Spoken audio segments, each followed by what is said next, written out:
I'm just letting you know.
Good morning, good afternoon, or good evening. This is Pamela, and you are watching Pam Entertainment TV, where we review movies, television series, and incidents in pop culture. And this is our pop culture chat. Y'all, we are getting ready to get into talking about this young lady here. Oh, the Brick Lady. So let's talk about the Brick Lady's conviction and how Rhoda Osman's life ignited this social media gender wars. Child, and let me get you all the people who are going to be talking about this today. We've got Danny. Danny, introduce yourself and let the people know who you are. Hi, I'm Danny, and I do a little bit of everything, but my entry into this YouTube world came in legal analysis. So that's kind of my shtick for the most part. But now I'm just here, helping out Pam, having fun, doing silly stuff on YouTube. But today is back in the legal kind of thing. Not too much analysis, but more just, social commentary, and this just happens to be a legal issue, but more social commentary than legal analysis. And go ahead, my other co-host, tell them who you are and what you do. How y'all doing, ladies? How y'all doing? All Y'all know me, right. man. It's Blue, man. I've been doing YouTube for a long time, been streaming for a long time. I talk about whatever y'all want to talk about. We'll talk about it. Let's get into it.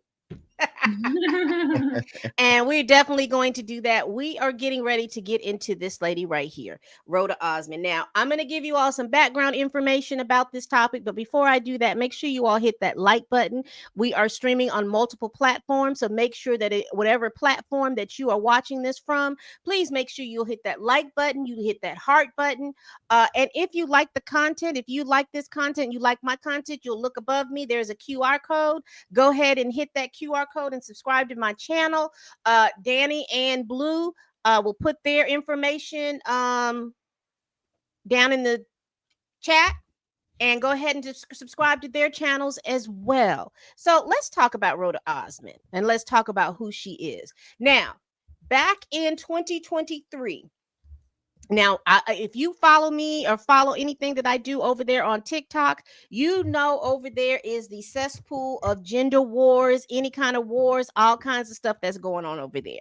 Well, this young lady dropped this video, and I know she dropped it on, I believe she dropped it on Facebook, she dropped it on Instagram, and she dropped it on TikTok. I don't know if she dropped it on Twitter, but she dropped this video where her face as it is, as you see it up here, it was swollen on her side, and she tells the world that she was hit in the face by a brick.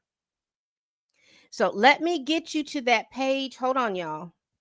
Now, you know, Pam, wasn't there some cell phone video the night of the incident that she claimed that's when it happened?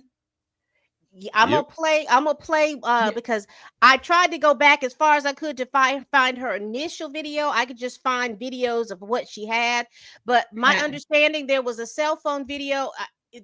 I don't know if there was she was doing the cell phone video. I know that there is a video of two guys that were like, well, we were standing over there, and we didn't see some kind of witness account video, and it was that night, and she was in it. The guys were in it. That's when I first got wind of it. And then, like I said, I just kind of checked out once I saw the gender war stuff happening, because I was like, I can't. This is just crazy. Let me. It was. Go ahead, I don't want to go ahead, but it was some surveillance video that actually came out and really cleared everything up. But everybody still doubled down. It was crazy. Yeah, I knew that there was it wasn't everybody. You know who doubled down. Yeah, it was a lot. It was a lot. Hold on, y'all. Share screen.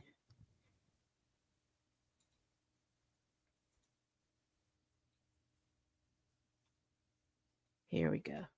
So let's see if we can hear. I think that's part of that video. Yo, this man just hit me in my face with a brick, and all these black men just watch, and they don't give a brick is. Yeah, this man hit me, grabbed a rock, and it hit me in my face because I would have given him my number. And all y'all just watch. You don't see that shit? You don't see that shit? What y'all do? I want y'all to be a man. I want y'all to be a man and fucking do something. Y'all gonna let. So that was the initial video that I saw. Those two men that you saw in the background, they were talking about, well, we were over at the gas station and we came along and stuff like that. Now, I wasn't able to find that particular video, but I also want to play this video because this is her in the hospital. Come on.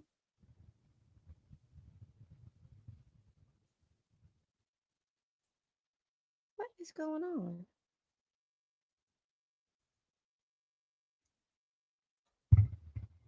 You're using some new stuff, Pam? Blue. Hold on, y'all. Let me see if I can just move. I don't know why it just won't play. It was playing just a minute ago. Well, let me do this. All right. Yeah, there it goes. Is now being charged with theft by deception. What have I ever done to anybody in my life to deserve this? Roda Osman told cops that she was hit in the face with a brick outside a Houston club after she refused to give out her phone number. But footage capturing the incident does not support Roda's report, according to charging documents. And cops say a similar GoFundMe was created in 2020, where she claimed to be assaulted with no reports on record. GoFundMe told an NBC affiliate that the fundraiser has been removed from their platform and Roda has been banned from creating future fundraisers. All right. So we've got the gist on that. Let me this was the fundraiser that she did, and I recovered this from another page, somebody else's page. But she raised $42,322 off of this GoFundMe, asking people because she needed to pay for her medical bills and all of this other stuff. Now let me give you guys some perspective. One of the things that we need, $6,000 shy of what a teacher makes in Florida.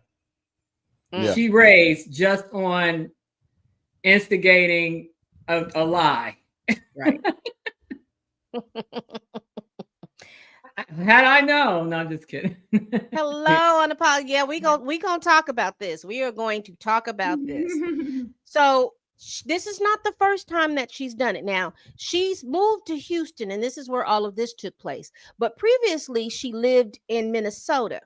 And she ran this scam in Minnesota, and it's my understanding that she was able to get $4,000 or $5,000. I could not find that GoFundMe, but they said that that she raised almost up to $5,000. So when she moved to Houston, This was one of her scams that she had in her back pocket. Now, it is my understanding that she has been known to do stuff like this. She is known on social media to do all of these videos. One of the videos that I saw, she's twerking, she's running up to men, and she's nudging their heads and saying that they're not being a man and all this other stuff. She's known for all of these what do you call those videos?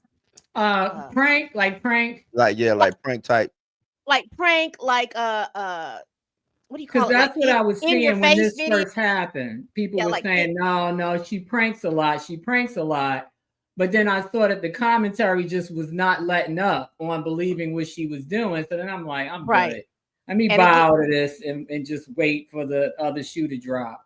Right. So here she is. She went to court last week, and she was found guilty. She was found guilty of theft by deception. She was sentenced to 90 days in jail. She had 10 years of probation. She's ordered to pay back every cent, which was confusing to me because I thought that the GoFundMe restricted her from getting those funds, and that was a gray area for me. I couldn't find the information. Okay, so unfortunately, Pam, and I think this has changed because I know when GoFundMe first started out, there was a waiting period to get the money. And I definitely know that to be true during the pandemic when a lot of those people that were getting fired for saying racist things started the GoFundMes, and a lot of them got taken down once GoFundMe realized why they got fired and why they were raising the funds. And so I don't know if it was always the case, but I know during the pandemic, there was a waiting period before you could access the funds. I know now because my daughter has a GoFundMe for her movie stuff. Now, within 24 hours, they're depositing the money into whatever bank account that you have linked to the GoFundMe. So you're getting that money relatively fast, between 24 and 48 hours from, they don't even wait for the donations to stockpile. Like, let's say there's $50 in there. They'll deposit it the next day into whatever bank account you have linked to it. They don't wait until it gets to a certain amount before they transfer the funds over. So that being said, she probably got a hold of what she did. That's why they're making her pay restitution. Pay it back, yeah. I'm sure GoFundMe refunded the donors, but now she probably has to refund GoFundMe. Right. Thank you for clarifying that. The judge also she has a 10-year ban from all social media. So she cannot for 10 years open her old account. She can't start new accounts. She can't do any of those things. And we will talk about how that is so difficult to with what we have going on today, how difficult that will be unless they are checking her IP addresses and stuff like that. And like I've mentioned, unless there's nobody else living in her house, you cannot effectively police that. Yeah, you can't police it because the IP address belongs to everybody in the house with devices. And from what I understand, she has a child. So unless she lost custody, there's ways around it, and we'll talk because I know how to. I know ways that the internet will police. Internet police themselves. So right. Somebody will tell on it. If she shows up, she'll just be a fake person. It'll literally just be a fake person. Until social media starts requiring real ID, like that thing where you got to put your driver's license in it and then scan your face and all that. There's really no way to police whether she's going to create another account. That's just stupid, but hey. All right, so we've gotten there. I don't know. I got this blank page. I wore my hair like this as a tribute to her. And her big head. I should talk, but I think hers might be bigger than mine. There you go. There you go. All right. So let's listen to the guy who was he did a interview with a guy named Yes, I Am Stacy. I think that's his name. And he went into more specific details because he was partying with this woman. And he says that He was partying with her and they were at a club. He says that she walked up to him and said that, he was trying to talk to her. She was like, if you're going to talk to me, all these bitches in your section got to leave. And he was like, oh, hold up. These are my friends. Ain't nobody getting ready to leave. And I'm just paraphrasing from what I had on this internet. On this interview. And he says when he saw her, and I guess they all testified to it, she had on like a what do you call those things? They call them what is it?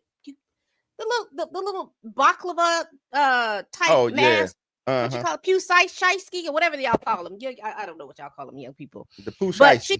Yeah, pew shiesty. She had on one of those type masks, and he says that it was like tight to her head.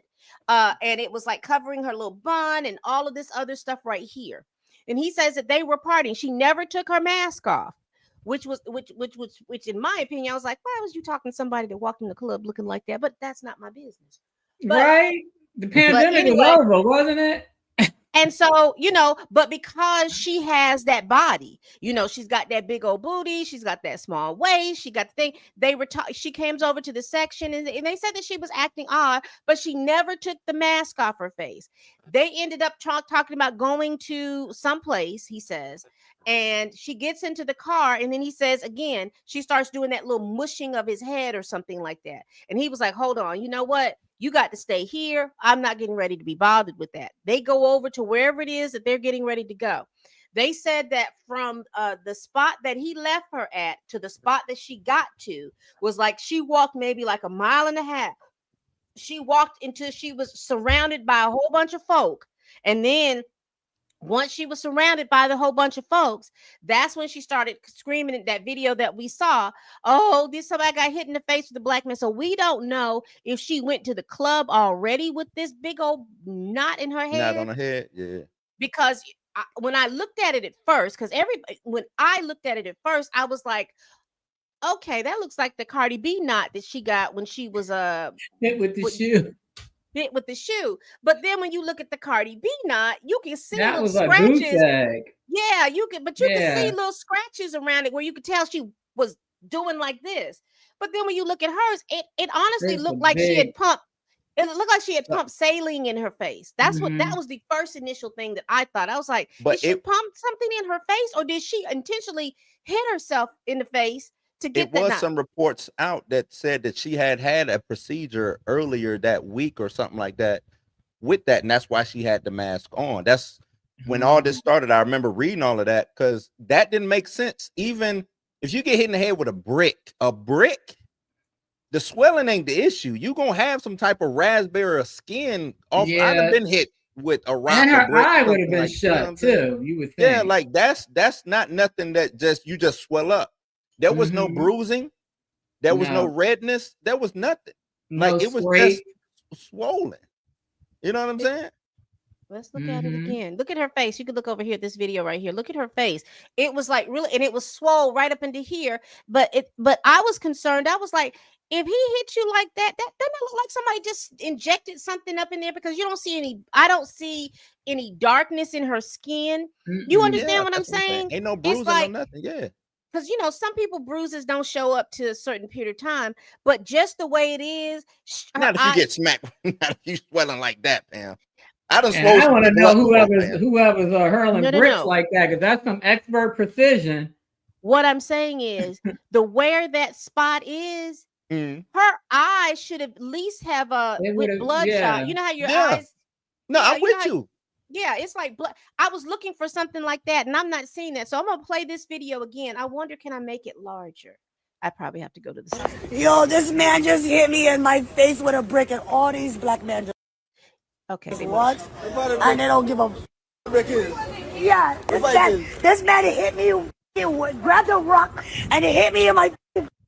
So the reason why I was trying to get, I may have to go up here and find her picture. But the reason what I was saying is, like, all of this should be bloodshot.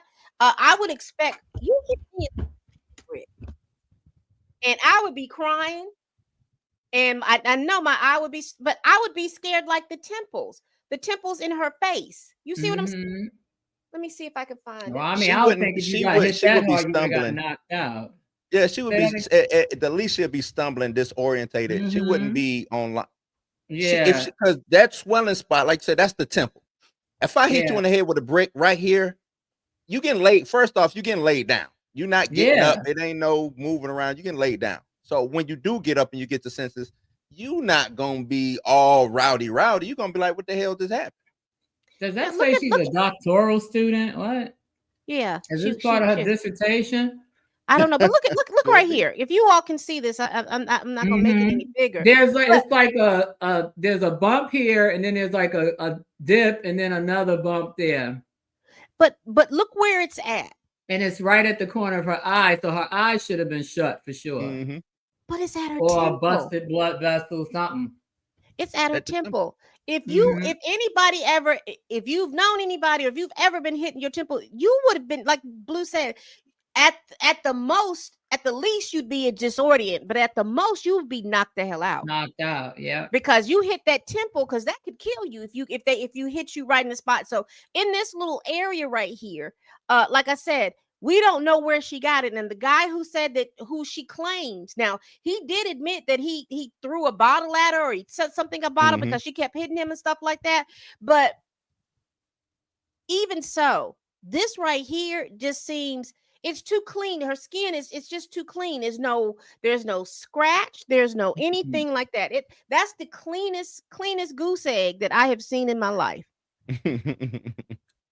From a brick. From a brick. If you've ever been hit with a, well, I ain't never been hit with a brick, but I mean that has to be like. I have run into a door. Yeah. I have literally run, well, not, my cabinet in my kitchen. I left it open and I ran right into it. Like a hard surface or something? Yeah. I've hit it, and I've had a little right here, but I've also had like a little scratch, a little something. Broke the skin. Yeah, broke the skin. That's what I'm saying. That she didn't have no breaking of the skin. A brick would have broke the skin. She didn't break the skin. So let's hear what he had to say about this situation. Or what he said, period. Let's see if we can get it. Her name is Roda Osman. Online, she's known as Brick Lady, and her video went viral back in 2023. Tonight, though, she is here in the Harris County Jail after a jury found her guilty of stealing more than $40,000 in a GoFundMe scheme. This man just hit me in my face with a brick. The selfie video by Roda Osman got millions of likes, but prosecutors say her claims of a man throwing a brick at her head didn't match the evidence. She kind of made the couple months that happened my life a living hell. Olin Douglas is the man she told police threw the brick at her outside a Houston bar in 2023. He never got charged, but she did, after raising more than $42,000 online. Now, more than 2 years later, a jury found Osman guilty of theft, deceptively raising all that money. I'm glad that she didn't get away with just being able to lie. It seems like she gets on social media and just manipulates and scams people. Douglas is happy with the jury's verdict. The judge's sentencing plan, even more so. Osman will have to spend 90 days in jail, according to prosecutors, and pay full restitution. She'll be on probation for 10 years. Any violations could mean she goes to prison. But on top of that, she can't use social media in that 10-year period. I'd say it's pretty rare. Defense attorney Joe Venus isn't connected to the case, but says he's never seen a social media ban as a condition of probation. If somebody's sophisticated enough with social media to commit a crime using social media, I imagine that it's a pretty big part of her life. So it's going to be difficult for her. But as I remind my clients all the time, probation's supposed to be hard. Consequences Douglas says he hopes Osman faces after he received death threats, and the case got the internet's attention. When this happened, it seemed like the world was loud. She had loud supporters. She had loud fans. And I'm just interested, where are y'all now? And we should note the judgment and probation conditions have not yet been signed in this case, but additional hearings have been scheduled when that could happen. Tonight, Osman's defense attorney has not responded to multiple requests for comment, but records show they plan to appeal this conviction. All right. Okay. I also want to point out there, I also want to point out there, because he did make a very good statement. He was saying that people were loud, and I mean they were loud, and they were loud, and they were proud. That's fine. But I also want to point out too, there was a lot of people who were clout chasing at the same time. There was some young man from Memphis talking about he was the one that hit her in the brick, and he did it because yeah, I he wanted remember to. that. You Yeah. remember that dude? And then his wife had to get on there and tell him, "Don't be listening to this fool, because he ain't did nothing. He didn't leave the city. He didn't leave the state of Tennessee, and he didn't do any of that." And she was going off. You don't get yourself involved in no mess like that. Nah, not like that. No, Not like that. Not trying to get count, because he got a lot of followers. And that social media ban is going to hurt her. Now, what I was going to say about that social media ban is I foresee her going back to jail. Me too. I foresee her going back to jail. And let me put myself center. But social media or just some other random probation violation? I think no, I think she's going. I think she's social media. This is why I think she's going to go to jail for social media. She's going to go to jail for social media is because what she's going to do with all the accoutrements that are out here now with the AI and all of this other stuff, she's going to set up a whole false account. She's going to set up an account where she's not going to have to use her face, and she's going to have AI digitally rearrange her voice. It's going to catch up with her, because she's going to say something or do something that's going to give the clicks that she's there. But she won't be, even if she just leaves her home like she's going to work and she does it. I don't know exactly what, like I said, she's got when she gets out of jail in probably another month and a half. You're gonna go ahead. Well, I think the reason why it's going to, because she's got to be her. You're talking about AI. She want to be in front of the camera. This is the whole reason why she did what she did. Attention whore. She has to be seen and heard. And she gonna see, because she want to push that line too. She want to see if she can actually beat probation, because that's what she give off. She give off like, I can do what the hell I want to do. You know what I'm saying? I've been doing scams up and down the Mississippi. Seem like. And something's clearly wrong with her mentally. I sent you a link, Pam. I don't know if you want to play it, because apparently there were some other charges that got dropped against her, and she went on to Blue's point, went on social media half naked with a champagne bottle, prancing around for that short-lived victory. So yeah, she's definitely insufferable in that regard, and she won't. That's not satisfactory enough to people like her to have to hide in order to still be able to see and interact on social media. It might work for a few months until people start talking enough where she feels like she has to, damn, I gotta reveal my identity, or else I'm not going to be able to do this response justice. Am I making sense? Yes, you are. And I think even using a different IP or something like that, I think soon as it's revealed, the internet, somebody is gonna tell on her. That's the thing about it. She'll get away with it, and she's gonna think, oh, okay, they ain't even looking, and somebody is gonna tell on her. Of course. And that's and what we already know who it's probably gonna be, and it's gonna probably be the woman that helped her get convicted in the first place. Daphne. Yeah. Daphne on her ass. Daphne didn't play no games with it. She better leave her alone.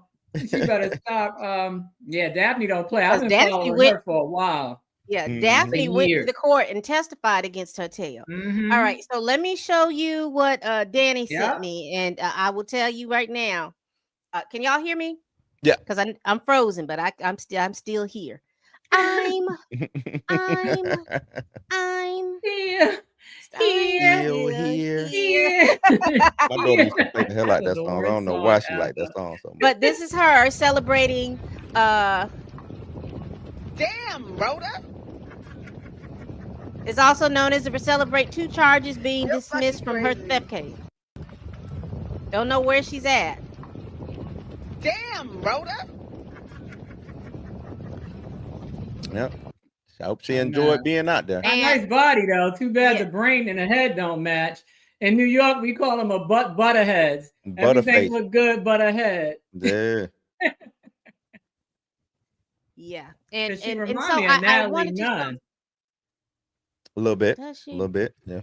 And she sounds like she talks like her too, with that affected kind of California Valley So girl let kind of me talking. get through. Let me get through a couple of these. I found these. I was trying to so hard to go back to 2023 to get to the people who were like on her side and then who weren't on her side back in the gender war. But that was, every That's a time hard. that's a hard little. Yeah, that's a hard reach. Jay, So- she paid for it with that 43,000. He said he don't think she paid for the trip. Asking if I'm going to apologize to Godfrey over my videos in defense of Roe. Now, if you're not remember, this is Francesca. She's the girl that wrote I never thought the leopards would eat my face, and she is a social media content. She writes for a lot of television shows and things like that. She was initially one of the supporters for Roda Osman, and the comedian Godfrey had said some stuff, and then she went off on Godfrey. So let's hear what she has to say post conviction. The woman who claims that she was hit in the face with a brick, and I've got bad news for you. I'm about to double down hard. So Rhoda, the woman who last year came out and said that she was assaulted with a brick and a bunch of dudes stood around and didn't do anything to help her, has been since charged with falsifying an assault and also raising funds via GoFundMe under false pretenses. And I made a video calling out the comedian Godfrey because in addition to a number of people piling onto this woman and saying that they wouldn't help her and that they don't feel any obligation to help any woman that's not their partner or a family member if and when that they are the victim of a violent crime, Godfrey went on his platform and talked about wanting to kick this woman in the back. He also went on to say that any woman that criticized him was ugly, didn't have a job, and didn't have a man. Now, if Roe lied about being hit in the face with a brick, that doesn't justify saying that you would then assault her for lying. It is absolutely possible to critique and criticize women without being a misogynist. And it is wild to me that people do not understand that if you are claiming that this woman is making black men look bad by lying, that then saying that you would assault her for lying doesn't make black men look better. How does that make sense? And then when you get called out for being a misogynist, using misogyny in order to defend yourself doesn't make you look like any less of a misogynist. I don't know if Roe lied. I hope that she didn't, and if she did, I hope that she gets the help that she needs in order to address the real underlying problem, because people that lie about things like that usually have some other shit going on that needs to be addressed. Lastly, I will say that it's quite interesting that when your faves are charged with crimes, it's innocent until proven guilty. But with this woman, because it confirms your bias about her and women in general, it's like, lock her up, lock her up. I don't know if she did it or not, but I'm never going to apologize for believing women. I'm just not. You can stay mad about it.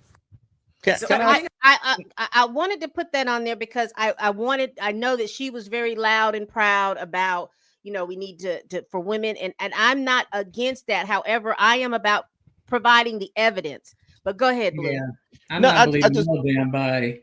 Right. It's one thing to say, because I got a couple points I want to kind of get at.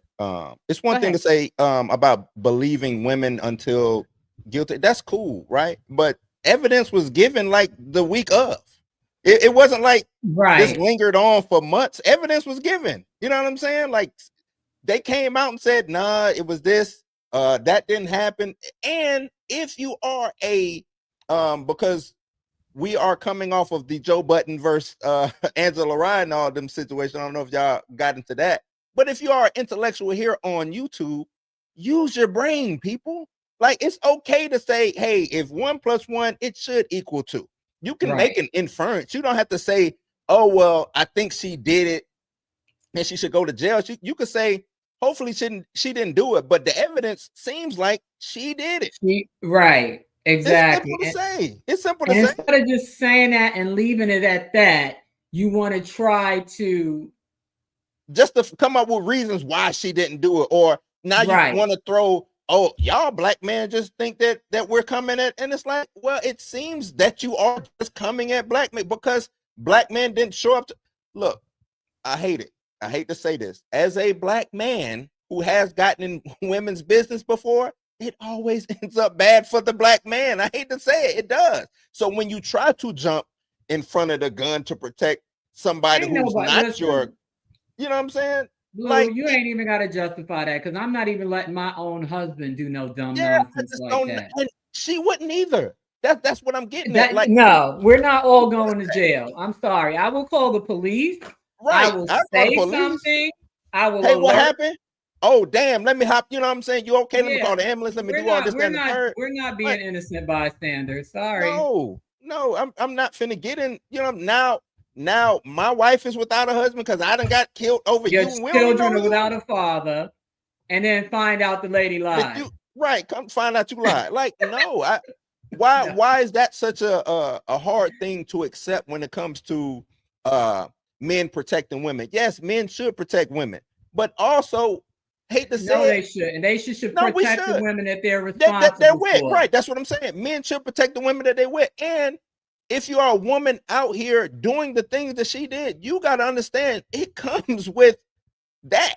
You know what I'm saying? It come with, you might get, I see young dudes online doing the whole prank stuff all the time. I remember one dude, he pranked this old veteran dude. Veteran dude was ready to whoop his ass. Oh, my bad, sir. Like, yeah, you ran up against the wrong one. Y'all might want to chill out on this social media attention whoring. For stop that, because you're gonna end up in a body bag or in the hospital or something. You know what I'm saying? Then you're gonna be playing victim. No, man, no. And then another point I want to make, as far as Godfrey he wasn't inciting violence when he said kick her back in. He was saying, I want to talk bad about her, not put his foot on her back. You know how toxic feminists think. Everything is misogynist. That's their favorite word. Yeah, like he wasn't. He's a comedian, like Eon 001 said in the comments. We know he's a comedian. I've been following him for decades, since Soul Plane. Yeah. And he, even though he's from Chicago, he's adopted New York, and so he uses a lot of New York slang. So to me, I would not have taken it literally that he was going to kick her back in. Yeah, because that's not what he meant. It's not literal. It's like you said. It's like you're going to basically run them through the ringer and hold them accountable for whatever it is that the issue is. You know what I mean? You know, also too, I want us to stop with this either or type of mentality. That's the problem in politics. There are no longer any moderates, and so it's either one extreme to the other extreme. And heaven forbid, two things can be true at the same time. You know, people lose their mind over that. So I'm just going to tell y'all now that I'm going to be a little frozen. I don't know exactly what that is. I don't have many things open. I may have to just take some stuff down off my computer, but that's okay. But I still wanted, there was a couple of other things, and I wanted to get this particular person's perspective. Hold on.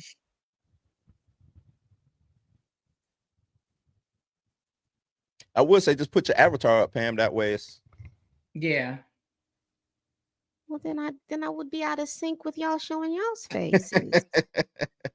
But now you're frozen. Yeah, just giving you an option. Let's see if I can get this person. Hold on, y'all.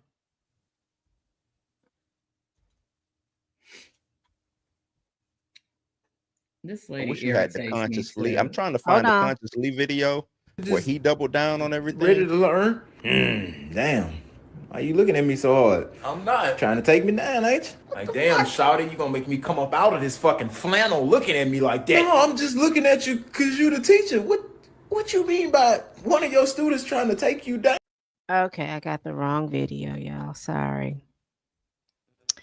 Let me put my little avatar. Well, I'm not frozen now. I guess because I took that down. Yeah, you back. Let's see. I got the wrong video. So let's get to this young man over here. Not have children, they will never understand the sentiments of that man right there. They just won't. They just won't. Like me, I don't have a daughter, I have a son. But still, I mean, my son is literally, he's pretty much a newborn. I can't even fathom going out there, risking my life for a thought on top of that. For a schemer, a scammer, that music for what? And then lose the opportunity to go back to my son? Oh, hell no! To go back to my wife? Are y'all serious? No. You see, the type of woman that ought to be protected is the Proverbs 31 woman. Do you get what I'm saying? Yes, one who is actually a woman of good character, of moral value. You know what I'm saying? That's the kind of woman that a man would easily put his life on the line and defend. Not no woman that goes around and has a history of actually attacking other people and putting down women. Again, she said trans women do it better than y'all, and y'all defending her. Come on, man. No, they look better than a whole bunch of her. people in the comments that said, I agree with you, bro. 100. I love. All right. I mean, I got that's facts. And that's what me and Danny are saying. Like a man going out just running, you know what I'm saying? Because the thing is, chivalry is not dead, but you know what I'm saying? We can get you dead if you minding somebody's right. business and you don't know That's what's not going who on. I would be chivalrous to. You know what I'm saying? If you was, let's say we had a bar or we had a section or something, and I got women in my section, I'm protecting those women. I'm gonna make sure those women make it home. I'm gonna make sure those women are treated right, stuff like that. If you're not part of my group, for the most part, and I don't know you, I'll make sure that, like you said, Danny, the ambulance get called, make sure the police show up, stuff of that nature. But after that, I'm going home. Like, I'm not jumping in front of no bat, no brick, no bullet, no nothing. Especially if I don't know how this started, or I don't know you from Adam, man. Right. I don't know you.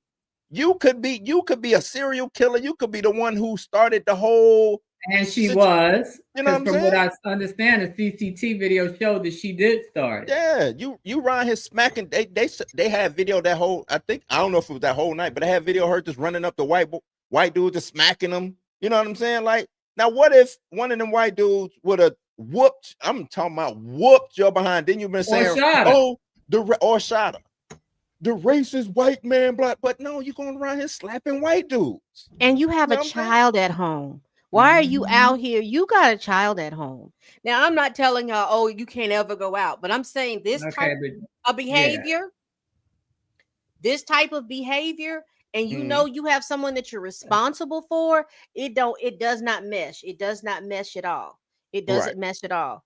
But you know, it's funny. Listen. But they can't get you there, but it's true. And the thing about it is, sometimes you'll see people are having these back and forth because I remember being at Chili's one time and the people were behind us and I'm sitting where I could see. And I mean, it's back and forth. They're giving as good as they can get. And they get up, he gets up, and then she pops him in the back of the head. And then that just, you could kind of tell he saw stars. And he turned around, and when I tell you he pimp slapped her, he hit a back end to where she hit the stuff. And I mean, I know she was hurt because everybody was like, oh my gosh. But if you were someone that was the party that I was sitting with, they didn't see everything that I saw, where they were cowered down, and you could tell they were just going back and forth, and then it got loud.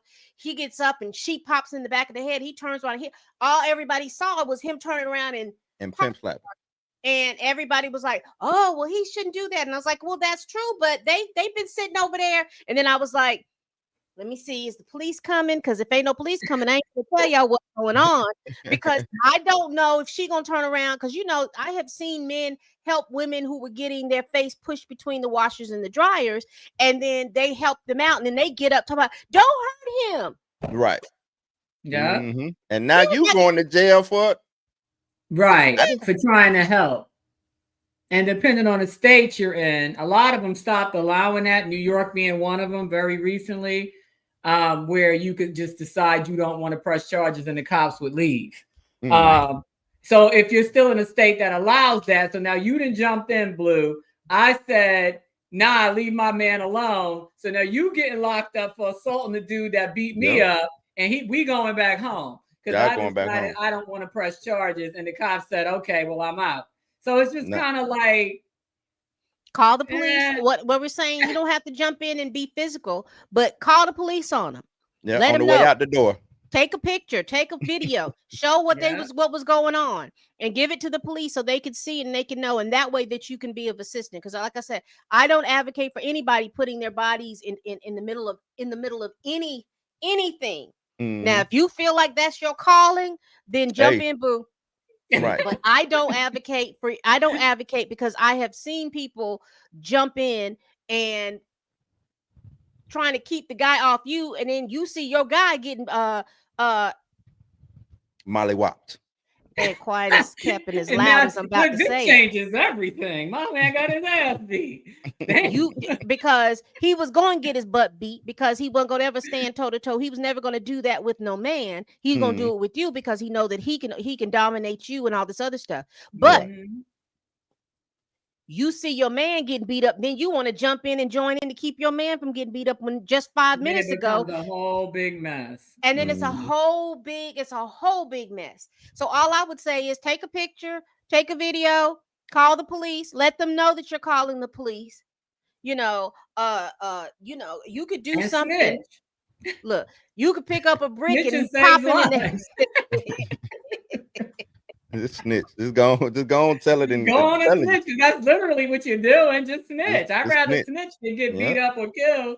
And there is no shame in it, y'all. I'm telling y'all right now. I ain't got no shame. I'll snitch. The way things are going on, you all have allowed criminals to dictate your moral standards. And baby, if they are out here doing stuff that they ain't got no business doing, you need to tell them.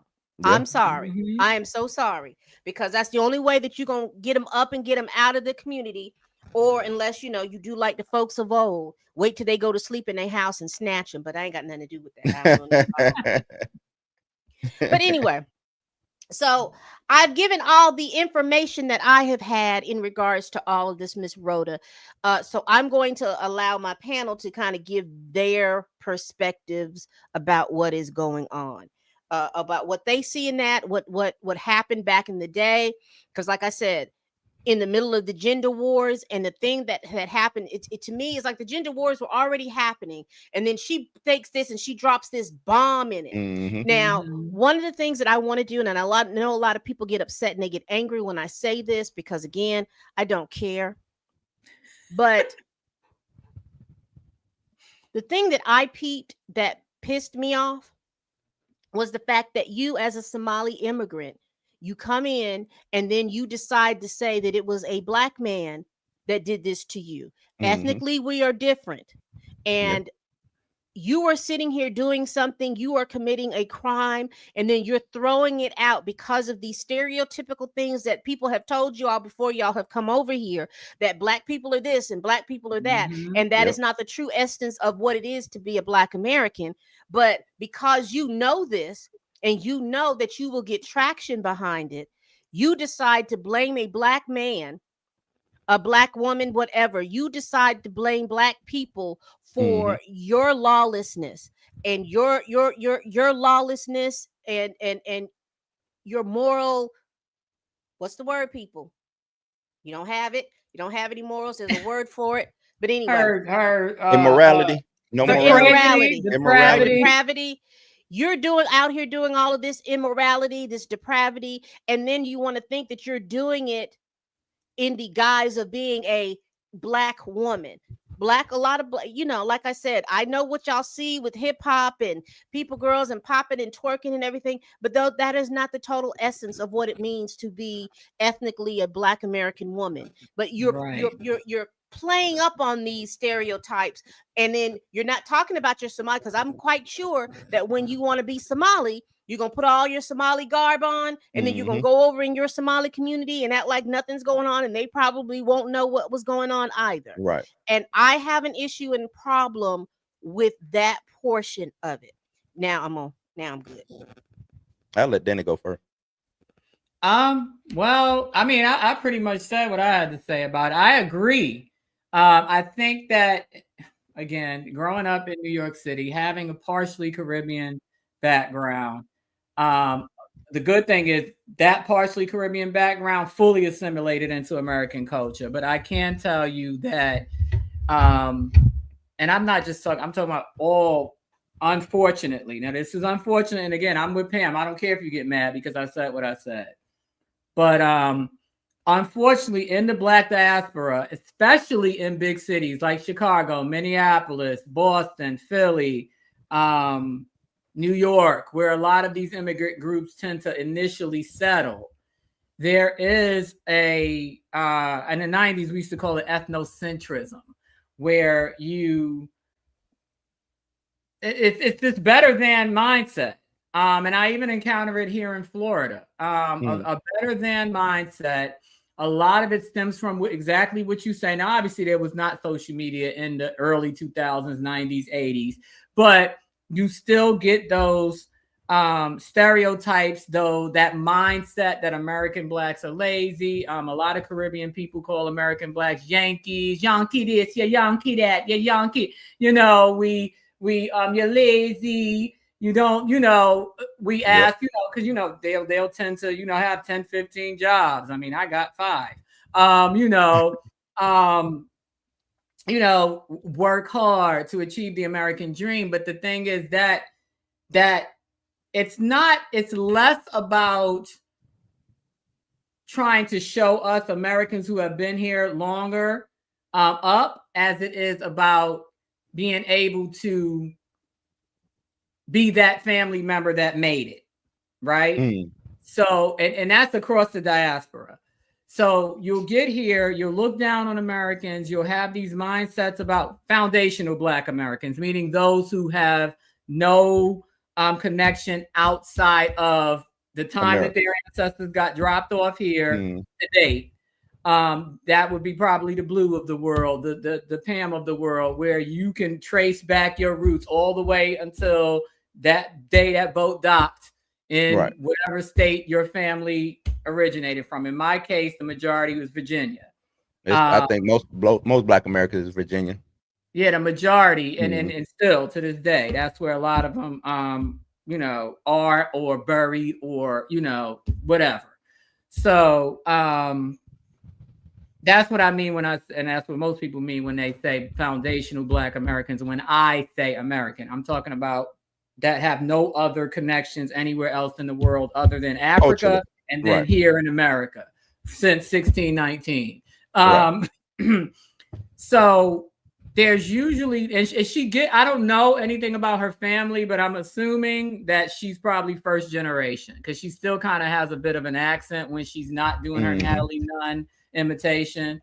So even more so, she has no connection to America. And in addition to whatever mental illness and man-hating and that man-hating thing could come from her culture.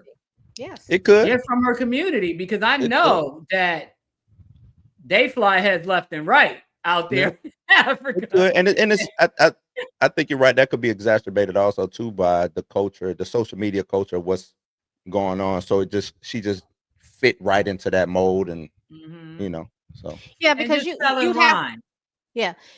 to like I said, I can have empathy of it, but I don't understand it. But it boggles my mind that you leave your country because your country is doing all of these things, and then you want to bring it over here and have it Somalia 2.0. Because again, in their culture, they probably don't allow for the women to be doing a whole lot of different things. And here she is being bombarded with Western culture, where you're able to do and have all these different things. And then, like I said, because I know that she did an initial scam in Minnesota.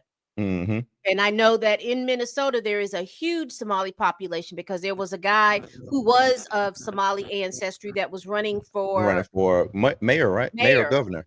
Mayor, right. Yeah. And for those of y'all, because Danny is having me dying. This is Natalie Nunn. Yeah, she looks like a chocolate Natalie Nunn, and then she talks. I hate that talk, that affected, over the top. And I mean, my voice is deep too, but her voice sounds like she smokes car exhaust. And then she she's just. I'm just, like I said, she's a true definition of a butterhead. Like anything here up is just like everything's wrong from here up, from her brain to her face to her the way she speaks. It's just like, stop.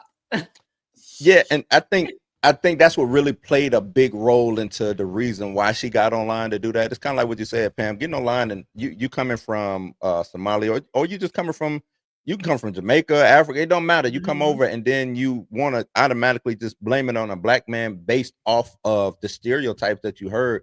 That's disgusting. And you know it's going to work. Right. You know it's going to work. And that's the reason why you're doing it, because you thought it was going to work. You thought it was going to. It didn't work this time. It almost did. If not for Daphne. Right. If not for Daphne.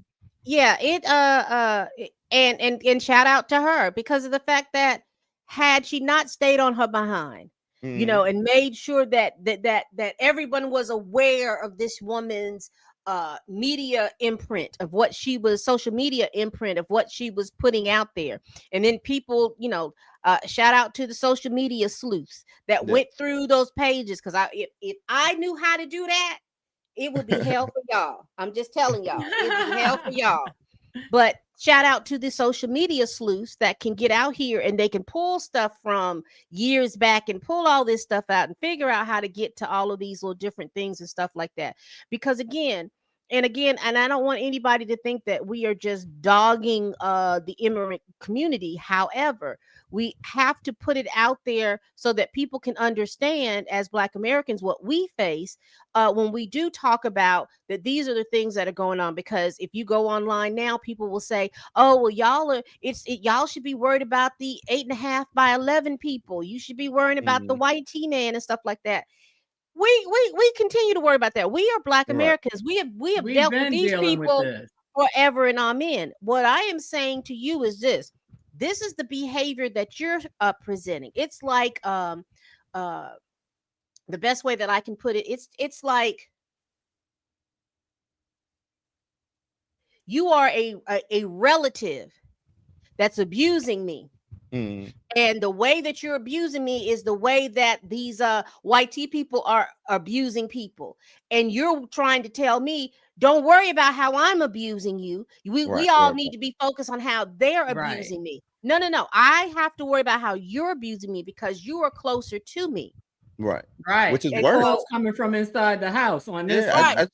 I shouldn't have to fight you. I shouldn't have to worry about you, because I think that was the when the big push of Pan-Africanism back in the 30s, and then once immigration became like real big in the 60s, they started, the Black immigration started being real big, Africans, Jamaicans, and West Indians and stuff like that. And we wanted this big rainbow coalition. If Black folks has got with other Black and brown folks, we're good. I think in theory that sounds good, but once it started, because they got different philosophies than Black Americans. They just do. And ain't nothing wrong with that. You want to know what's crazy though? It was not like this in our grandparents' generation. And I'm going to tell you why. Like I said, part of my family's from Trinidad and Tobago. When my grandfather came here in, he was 1930 something. Yeah. Settled in Harlem. He came through Ellis Island because he was a merchant seaman. He fully, no, you cannot ask any of, he died in the 90s. You cannot ask any of my aunts and uncles. They, in a way, it's bad because there's no cultural connection, but there's no remnants of that really, right? Right. And I'm saying that to say that ethnocentrism that we started seeing in the 80s and 90s was not there. You look at I'm just gonna call them by their character names. Florida Evans.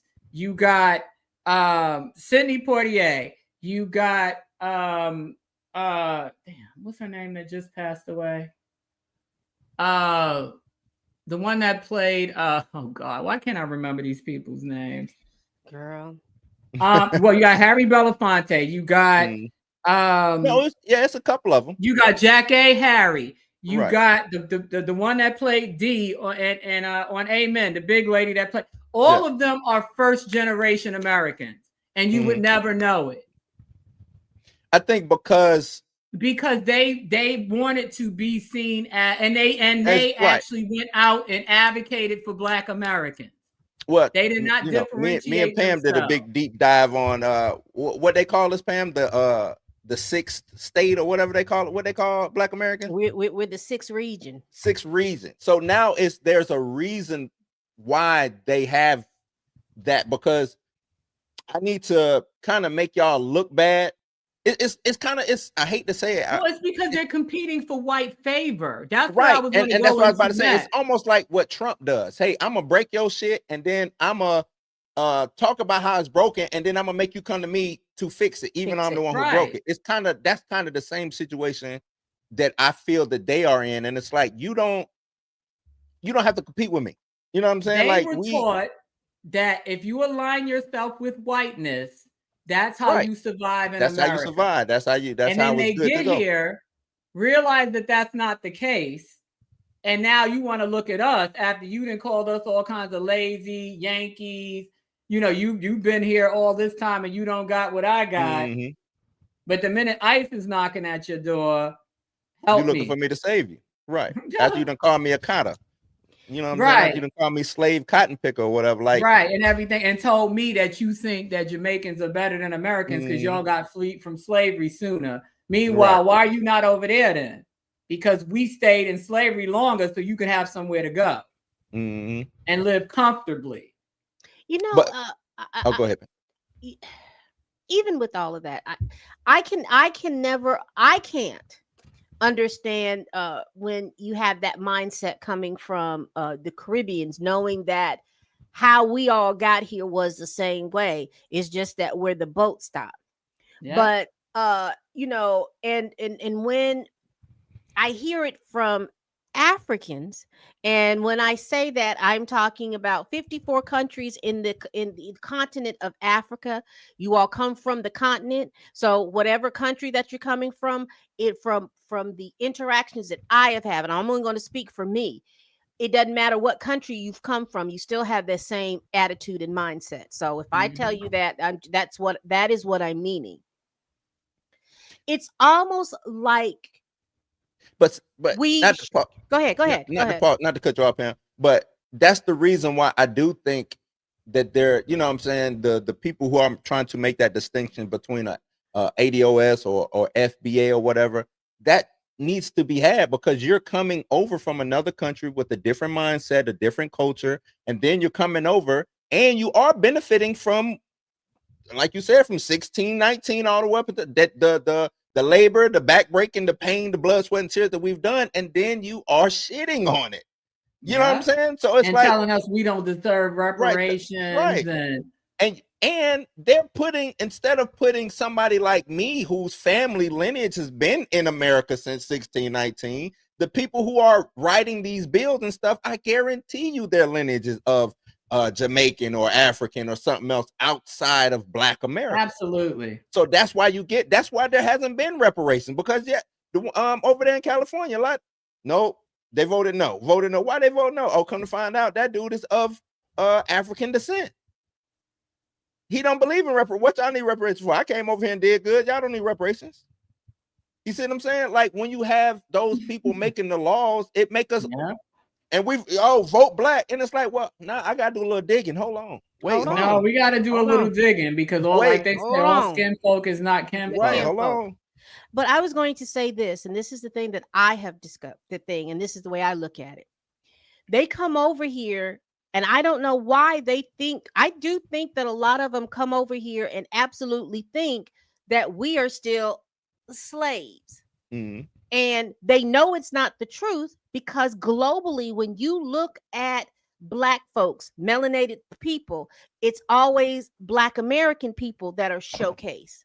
But they'll come over from the continent and tell us, oh, well, y'all got that from Africa because y'all are African. You got this stuff from Africa because you're African. So tell me the country, the tribe, the region, or wherever it is that you all were out there doing hip hop music. Tell me where you all were doing jazz music. Tell me where you all were doing, because I see Kenya has a big country music fan base of thing where they out there line dancing and stuff. But tell me, and that's real recent. But tell me where these things, tell me where you can trace this stuff to me, and then they can't speak. It's just like, oh, but we are all black. Y'all have never said, and if they tell you that they have, they are lying.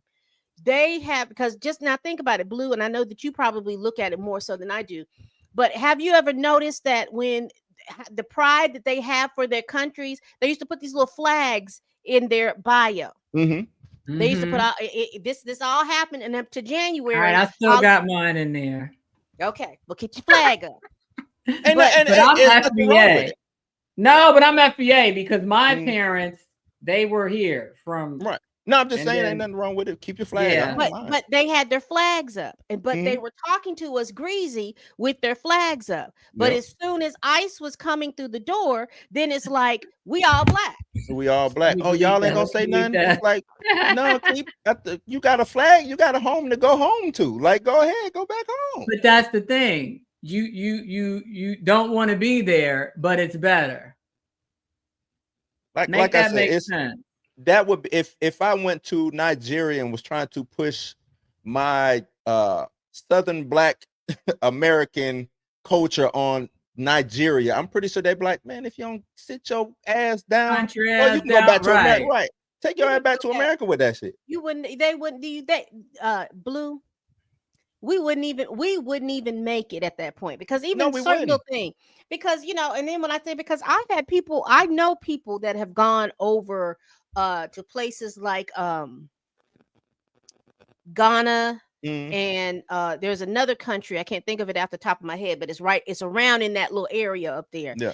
And they have gone and they have purchased land and they have purchased houses and all of this stuff, because you're spending money. And then when they tell you, you know what, it ain't like you think it is, because it's all about infrastructure.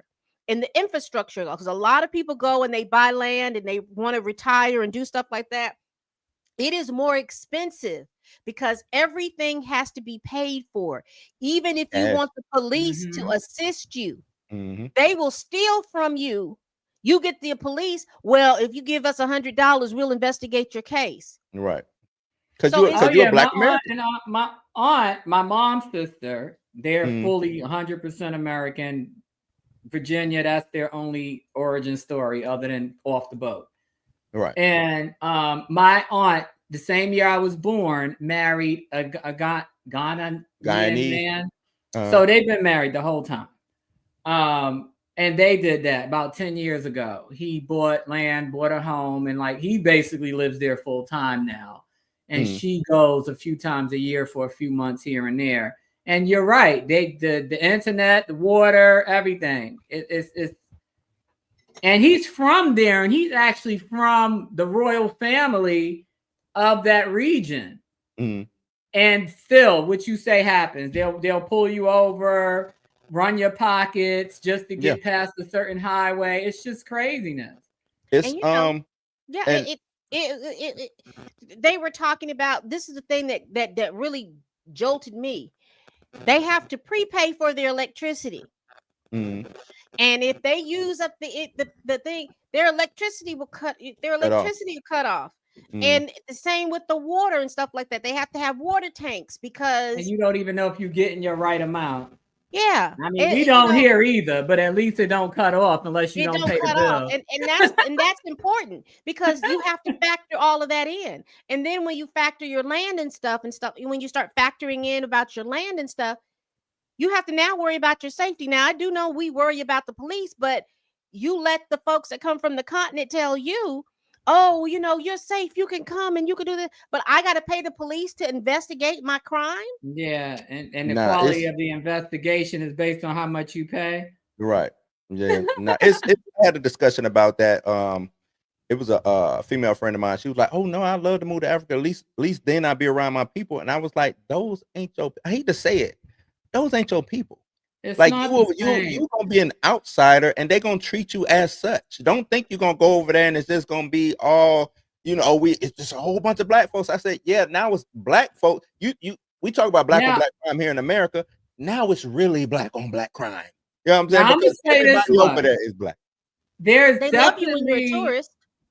There's definitely a welcoming spirit, but it's more from from the angle of for Spend the your money. economy. Yeah, spend your The money. economic side of it, right? Yeah. Because obviously, and this is not just Africa. This is Philippines. That's anywhere.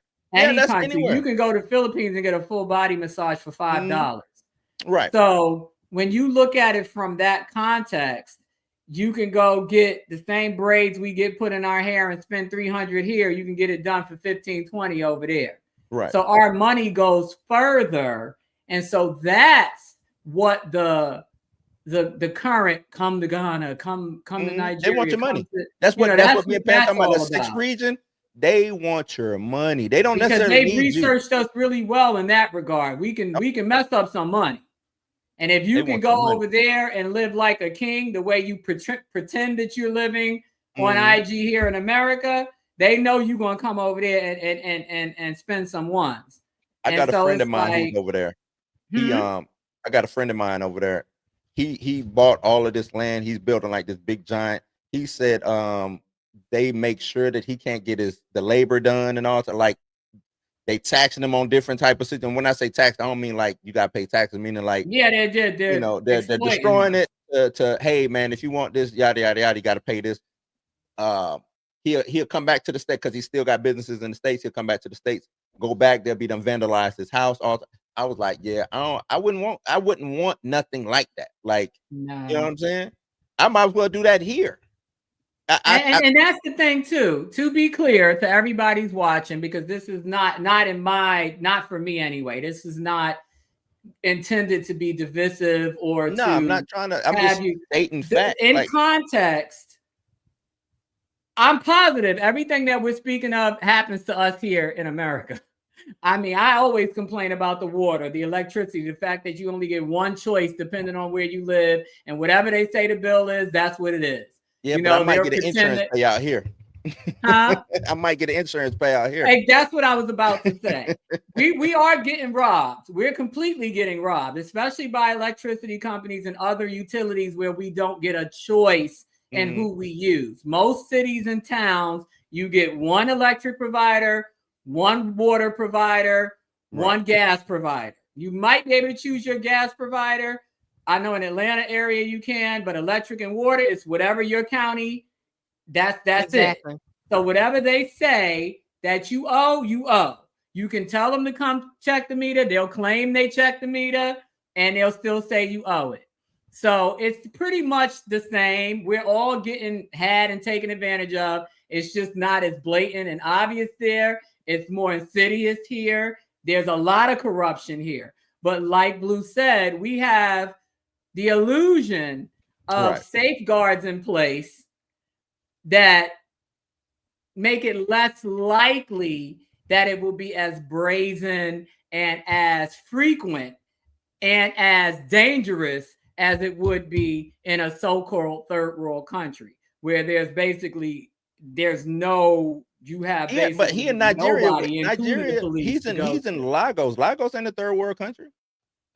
Or I'm saying third world because that's what mainstream white people call it. Most of these countries aren't third world countries, but if it's not America or Europe, then it's third world. You understand what I'm saying? Because most of those countries are richer than here, but you can't tell America that. You know what I mean? Yeah.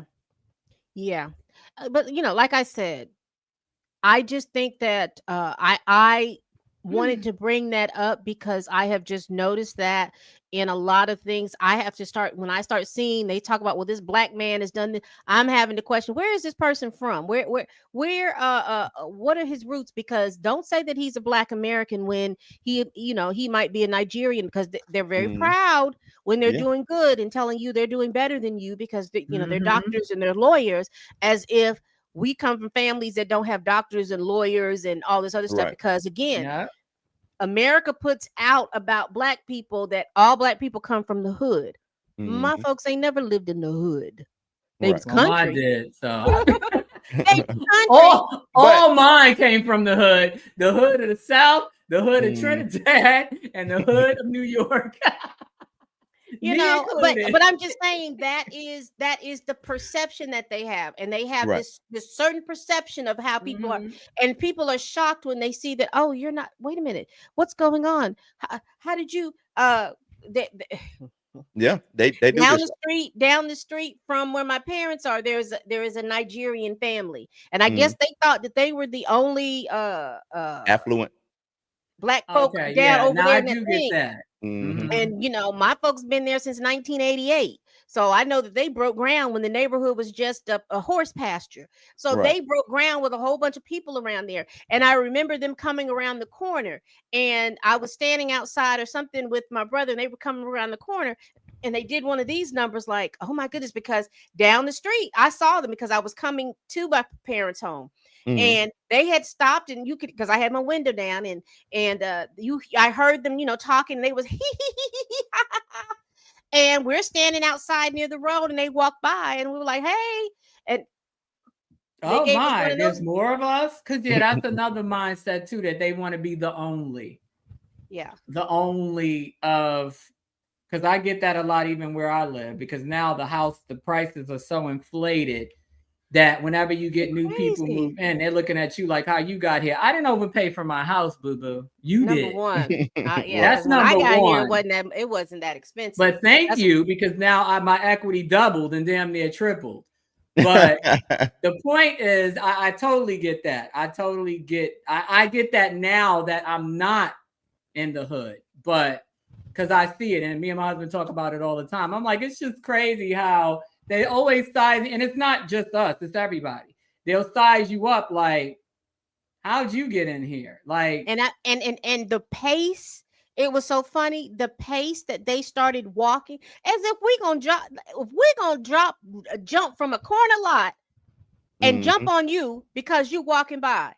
And I know where you live at, and where you live at, your house is half the size of my parents' house. And it is not a and brag or you pay anything like that. triple, quadruple for Yeah, it. it's not a brag or anything, but what are you doing? And then when you say hello to them, they're like, and they're just walking fast. I'm like, what is wrong with y'all? It's very weird. It's hard It's to even weird. articulate. It's strange. I don't like Amanda Seales at all, but I can be objective. And she's of Caribbean descent, I think, on her mom's side. And she about it. I'll give her that. And she did have a discussion recently with it was a whole panel thing. She was in that's the what middle she of sat down with the Jubilee. Oh, she tore that dude to yeah. shreds. And I was like, good, because he sat there. He was a first generation American Black. And you're exactly right, because he was like, because where he was from, he wasn't living around a lot of Black people, but he had all of these opinions about, oh, well, what y'all we don't do deserve. this and y'all don't do that, and I come here, my folks come here, and we work hard. Who are you telling that we didn't work hard? Right. Where did you get that from? I said, you know, and then when you try to explain to them history, because they don't know the history, they don't want to know the history. Do you not understand that they started calling us lazy when they were no longer able to get free labor from us? Right. Now like we ain't tired after 400 plus years. Do you know they started calling us criminals because of the fact that the only way that they could have slaves was if someone Jail had gone to population. prison? Yep. I said, you understand? Read the book Slavery by Another Name. That's literally what the book is about. How they started finding reasons to arrest us, to re-enslave us. Exactly. So legally. I need to understand that history. If you understand that history, then you will understand where these biases come from. They're going to call us lazy. They're going to call us lazy because, again, we're not doing the work that they believe that we should be working for and the pay that they should get. Migrant workers will take the pay that they give them because, again, they're wanting to come over, and they believe if I work hard, then I will be accepted. You see that don't work out. They don't care nothing about you. They want you to work, and they want to give you the money that they want you to have, which is probably pennies on the dollar, 90% less than what you should be getting. Right.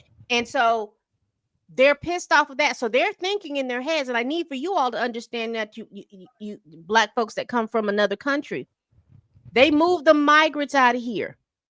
They're going to probably move most of y'all out of here because they think that if they do all of that, then the black folks here will take then the job. settle for. We're gonna go right back into those. Yep. And they're gonna be in for a rude awakening, because the thing is, they don't want black folks in positions of power. They don't want black folks in positions of power. Teaching, what do you mean you be a teacher? No, we need the white women teaching you all what we want you to teach you. Right. You mean being in off of Wall Street or in business? No. That's places. And then the thing about it is, which is so crazy, white women will who are the most treacherous of the white race. They will get in and they will espouse all of this stuff, and they don't even see the fact that they don't want y'all there either. They don't want y'all there either. Right. So they, it's you've got a whole bunch of white men dominating and trying to move and situate these situations where the things should be. That's what they want. They want it to where they're in those at the water cooler, being able to laugh and be ha ha he he misogynist if they want to be, and they don't have to worry about anything. And if you're there working, then you're Girl Friday. You're the secretary bringing me my coffee and bringing me my stuff and stuff like that. That's the world that they want to matriculate through again. They don't want to have to change into a modern situation. And I will say this, and then I'll continue to let y'all talk. Racism is expensive. Let me explain to you why it's so expensive. So here we are coming off the 60s and all of the technology and things like that were happening. And even though that there have been milestones made, we are probably 50 years behind China. We are probably 50 years behind some European countries and things like that. Japan, because racism is expensive. It's expensive. Yep. Because you have all of these people, and I'm talking about America in the full tense of who America is. You have a lot of folk here who have a lot of innovative ideas. You have a lot of folks out here that can move healthcare, cars, energy. You can move things to the next level. We should be the leaders in a lot of stuff, but we're not, because you've got a subsection of our population that believes that they should be ruling, and everybody should be. They're so busy worried about being on top and being on stuff like that, that all of this innovation and stuff like this has gone to the wayside. And if innovation comes in, you want to buy it up and buy it out and hoard it for yourself. You don't want it to go out for anything, because you want people to start paying for the mediocre stuff that you have. And I need y'all to understand and know that you all are running around here sick because you're about to lose your health care, because they have passed that big, beautiful bill that now has gotten rid of some people who relied on subsidies. Now you're sitting here having to pay more for health care for your family than your mortgage is. Yeah. And so racism is expensive, where you could leave all of that, and you could leave all of that in the past. Because if you want to be racist, that's your business. But racism should not permeate all the systems and things like that, and the government and things like that we have, because it's expensive and it just holds us back as a nation, as a community. But I know we went off on a tangent talking about that, but I just needed to, again, I'm going to bring it back to what we were talking about. I needed to make sure that everybody understood that I understand that she is a Somali immigrant, or a child of a Somali immigrant. And so therefore she's doing all of these crimes and all of these things, but then want to blame it on Black people. And I don't think that is correct or right. Yeah. Of course not. But that's just what happens, right? This was just one of the more recent and egregious examples of that. But that's not anything new, if that's the right way to put it. It's not anything new. Right. It's just something that's been on the forefront, and that's probably, like I said, the most recent and the most egregious example of how that happens. But this stuff happens in everyday life. Like you said, water cooler type stuff, office stuff, you're working, your regular everyday work life stuff, where you're being undermined, with that kind of mindset that, I'm gonna run and tell. You can't go to work because you can't work and do the best that you can, because if you do the best work that you can, then they want to pile on more work on you. Or if you just there to do your work and you're not there to explain or talk about your personal life and stuff like that, then you're angry and standoffish. Right. Like you won't be able to win for losing. Yeah, I think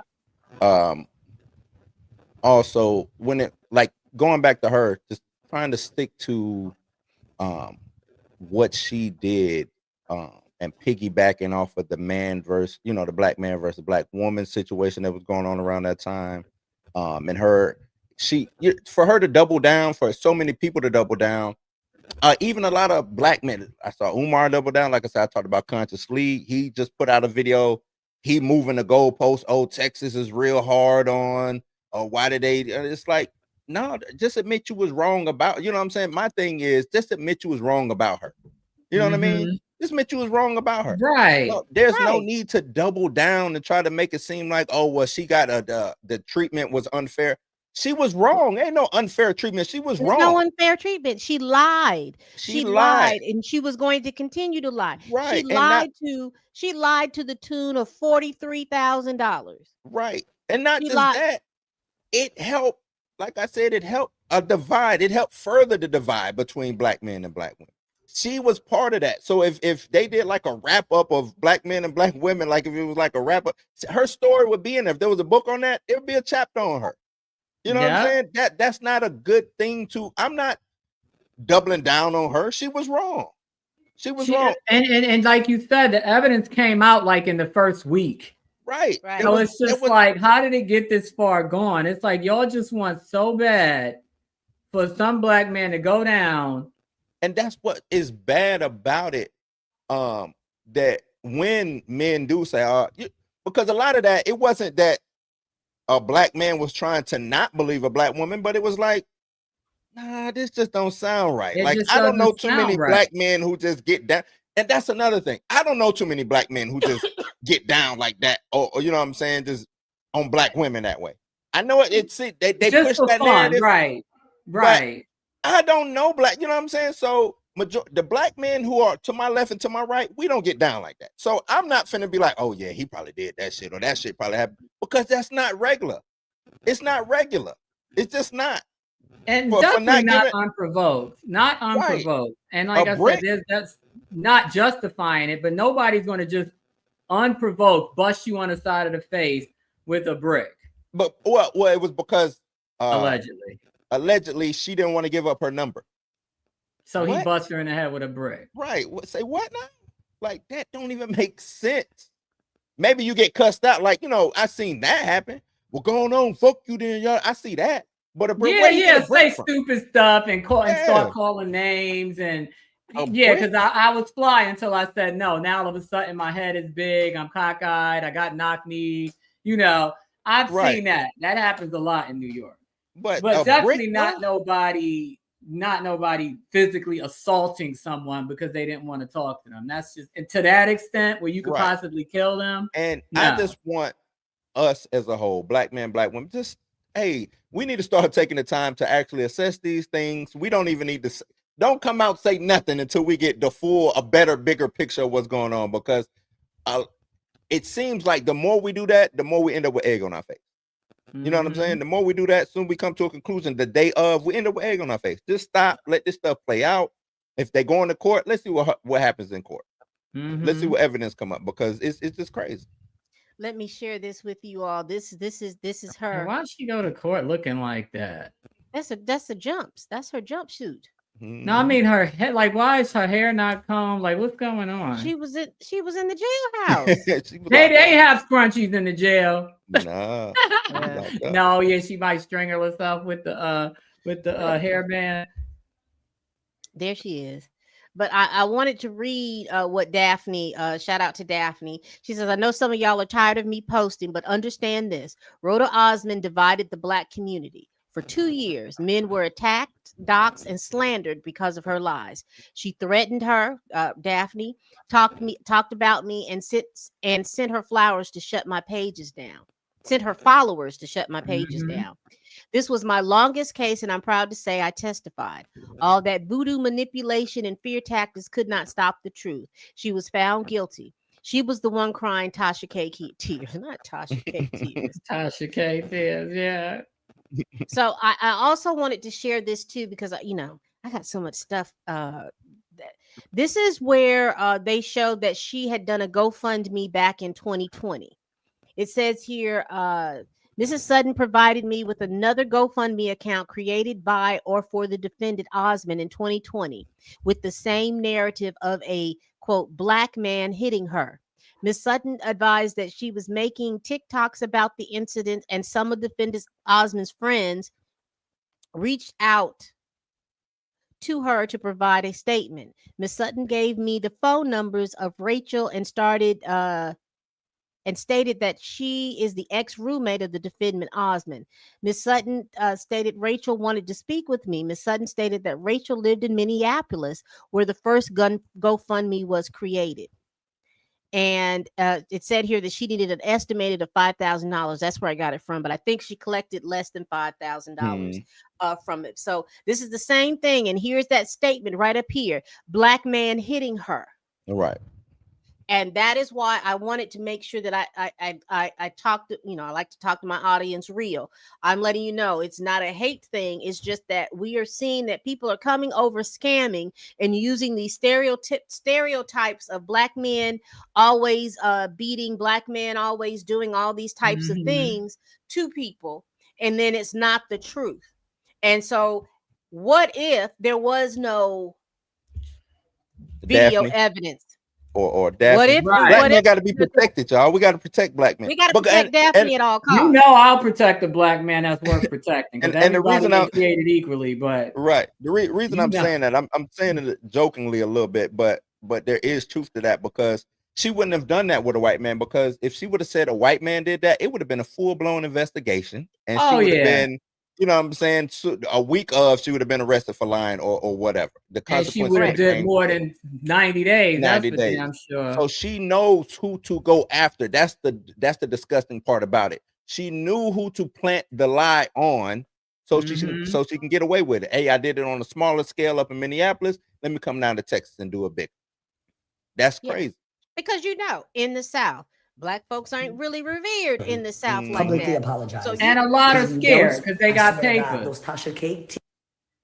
Yeah, I didn't want to play what a lot got papers on them too, so they're scared to to say anything or fight back, because it's like if I say something or fight back, they might pull that warrant or I might get violated. You know what I'm saying? So yeah, this worked out the way it probably should have, because honestly, if not for Daphne and whoever else did their internet super sleuthing, she probably would have got away with it, because she thought she was. Did you do you have the video I sent you of her talking about Daphne?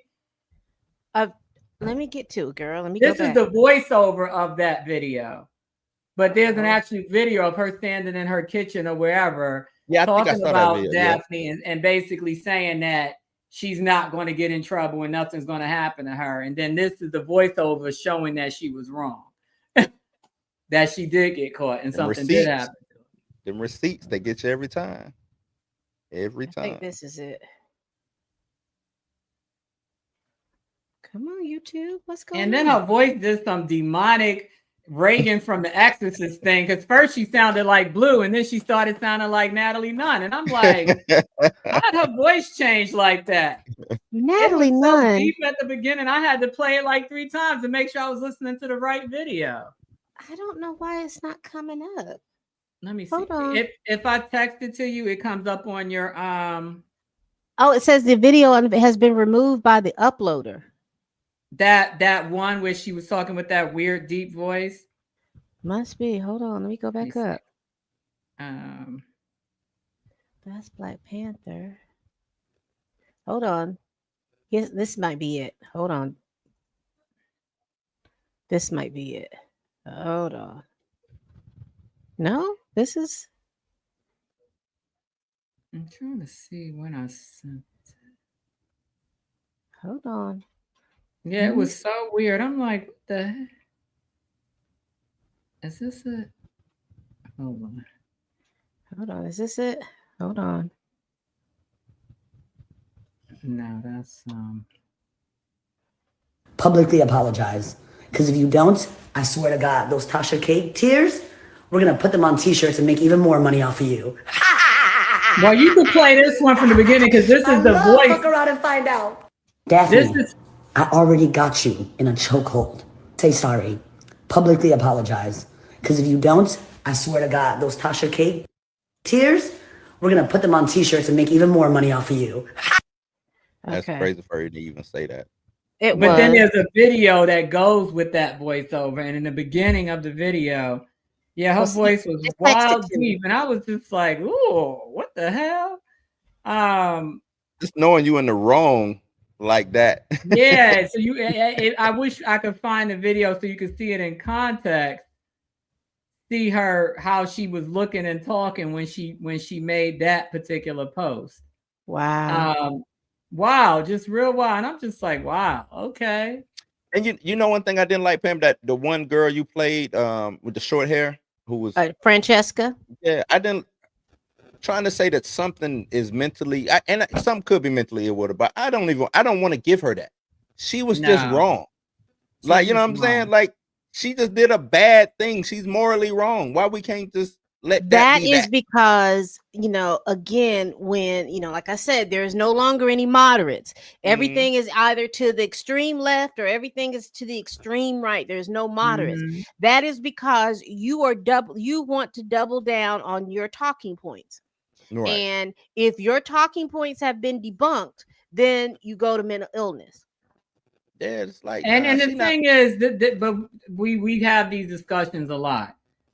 Having mental illness, aside from being a serial killer or some other uncontrollable psychopathy that's just like beyond functioning in society, having a job, driving, you know, going grocery shopping, having a normal mental illness where you can function in society does not mean that you are morally corrupt.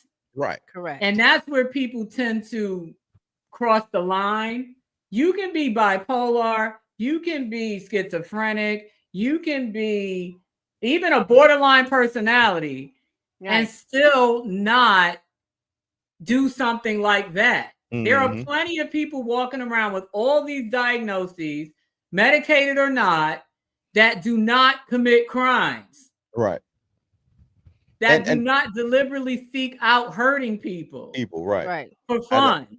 I hate that. Oh, but they're probably mentally ill. Like, nah, they not ill. Man. She probably is, but that does not mean she doesn't have morals. I don't think she is. Bankrupt morally. And plus, she's a scammer. That's it. Let's be clear about the situation. She's just a scammer. She's a scammer. There you She's a scammer, and she got caught scamming. So all those tattoo, like she said, them Tasha K, in her own words, her Tasha K tears is not gonna help her because she got caught. So now scamming. we can make the t-shirt. Daphne can make the t-shirts of this exactly and make money. She got caught scamming, and you don't want to take the just you don't have to double and triple down on that. I was wrong. She scammed me. You know what I'm saying? She scammed me. But again, when I looked at her face, I'm like, that, you know, and what bothers me about when you're too far to the left and when you're too far to the right, when people start using their critical thinking skills, you try to emotionally blackmail them into, oh, well, you don't protect women, or you don't protect this, and you don't do this. Or no, you're a pick-me. You're a pick-me. You're a pick-me. You're this. You're that. And I don't know why pick-me is a bad thing. I don't know why that's. It's not to me. I'm picked like a mug. Picked 22 and a half years. And picked really well. I would say this about this term before it became ubiquitous about it. It's almost the women who would say or talk about certain things, they weren't coming from a place of they were in healthy, loving relationships. They were coming from a place that they were miserable and they wanted you to come into their misery. Does that make sense? Okay. That was where that term initially came from. But now it's ubiquitous and everybody thinks, oh, well, I got this and I got that. And you have to watch certain things. Like I said, the most dangerous person in the United States of America is a Caucasian woman, because she knows how to use these tears and use all these things. And before you know it, somebody is strung up, hung up, or they're in jail. Because you remember this case where the woman, and she wrote a book and everything, said that this man had raped her. And then come to find out he didn't do anything. And then she doubled and tripled and quadrupled down. And they were like, no, this didn't happen. And other people were coming out and stuff like that. But you done wrote whole books. I think the book was made into a television, a Lifetime movie series or some mess like that. Crazy. But you doubled and tripled and it quadrupled down on that kind of stuff. But we know that you do this because we've seen a lot of black men that have gone to jail for rape, and then the DNA bails them out, and then they're standing there like 50 years later. Exactly. So we understand and we know this, and like I said, folks that need to go to jail need to go to jail. People get mad at me when I'm like, Diddy needed to have gone to jail. He may not have done. That's why I started that whole conversation. He needed to go to jail. I'm not getting into all the nuance behind whether you down with letting people pee in your mouth and smear jizz all over your chest. I really don't care about that. Absolutely not. I don't care nothing about that. I saw that, even though it wasn't that, but the actions that he did, he flew them folks out. You flew that's what you got convicted of. Well, it shouldn't be a crime. I don't have nothing to do with it. Y'all understand what the laws are. All y'all got to go is to Schoolhouse Rock back in 1970. Type in Schoolhouse Rock, and they'll tell you how to bring a bill forth to the Congress, to Capitol Hill, to change a law.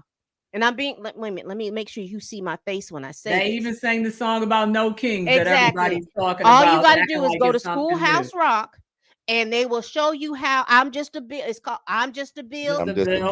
Only a bill. And you can listen to that song, get it in your head, go to the library or go to Google, figure out how you can get this in front of your congressman, senator, or whoever it is. Let them go through the things, and so you could pass a law. People have done it for eons, ever since this country is done. You can do that to get that Mann Act taken off of the roll, so they won't do it. But you want to know something, Pam? I wouldn't even go that far. I think, unfortunately, this is not a generalization. I'm just saying for this particular topic, as Black people, we have a really hard time being objective when it comes to, I get the historical significance of mass incarceration and, institutional systemic racism. I get it. But all Black people are not created equally. We cannot, just because you defend one alleged guilty Black man does not mean you need to defend every alleged guilty Black man that comes in front of your face. That's just not, first of all, it's not helpful to our cause. Our cause, yeah, it's not. Because that means we can't trust your judgment, because, you might have been right in this case, but you're completely wrong in this case, and you're going 10 toes down with this.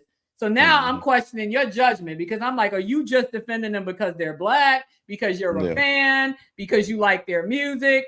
When I tell you, I want to say 70% of my R&B playlist is stuff that Diddy produced. So,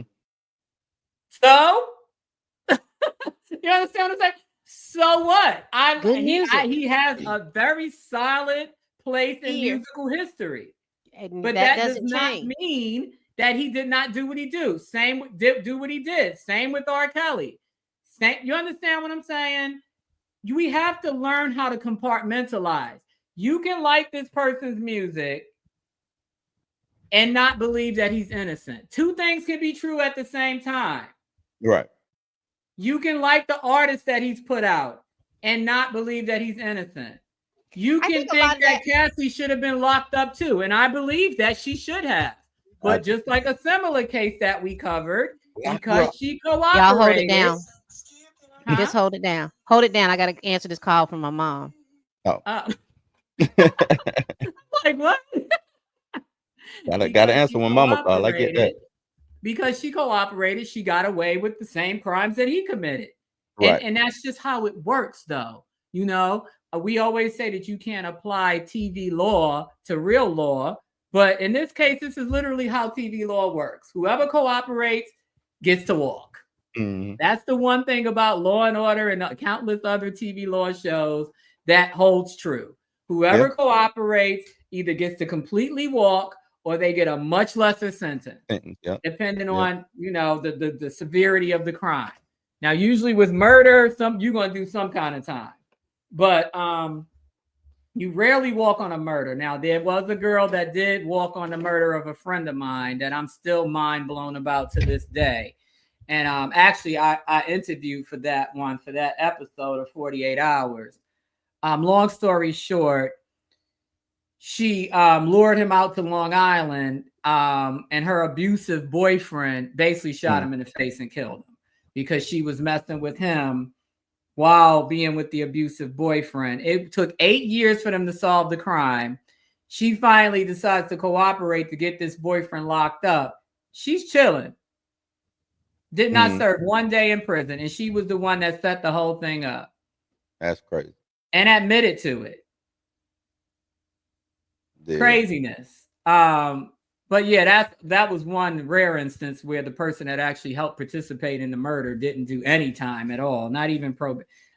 She didn't even do probation because she's on LinkedIn as we speak with a good job and everything. Craziness.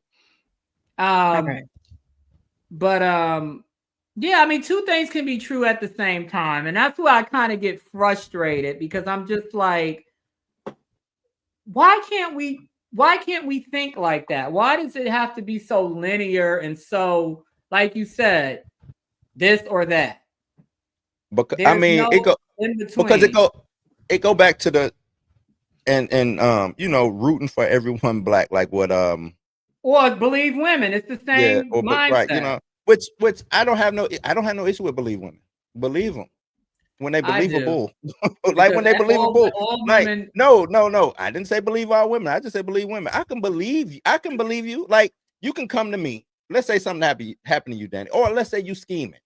I can believe you, but then once new information shows up, you see what I'm saying? Once new information shows up, I'm not standing 10 toes down with Danny after I found out she got. Danny, you come over with the damn knife in hand, blood all over the place, right? And you talking about, oh no, I didn't do nothing, and it's like, oh well, we gotta believe her. She's the victim. I'm like, wait a minute.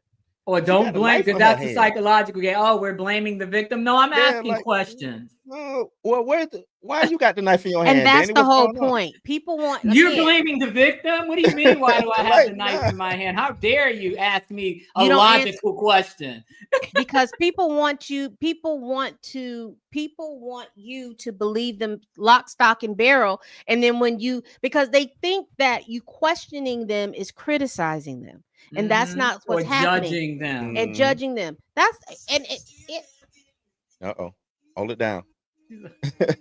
But yeah, like when it comes to stuff like that, like I said, the you know, because that person is black, we gotta ride with them. I'm fine. Yes, let's ride with them until we find out. Until I find out you did something crazy. that they did that. Oh, whoa, wait, hold on, man.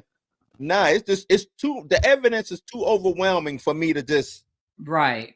You know what I'm saying? Right. Now it's time for me to ask some real questions. Let's really ask some questions here. Did this person do this? Yada yada yada.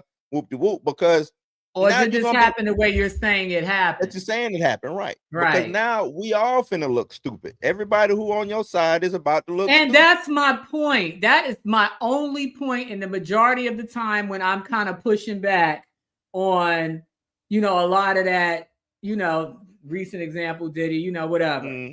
That's why I push back because I'm just like, if we have to maintain momentum, right. And the minute you get proven that you're just riding for anything, then it kind of like, okay, what's Blue talking about now? Right. It takes the validity. It takes the sting away.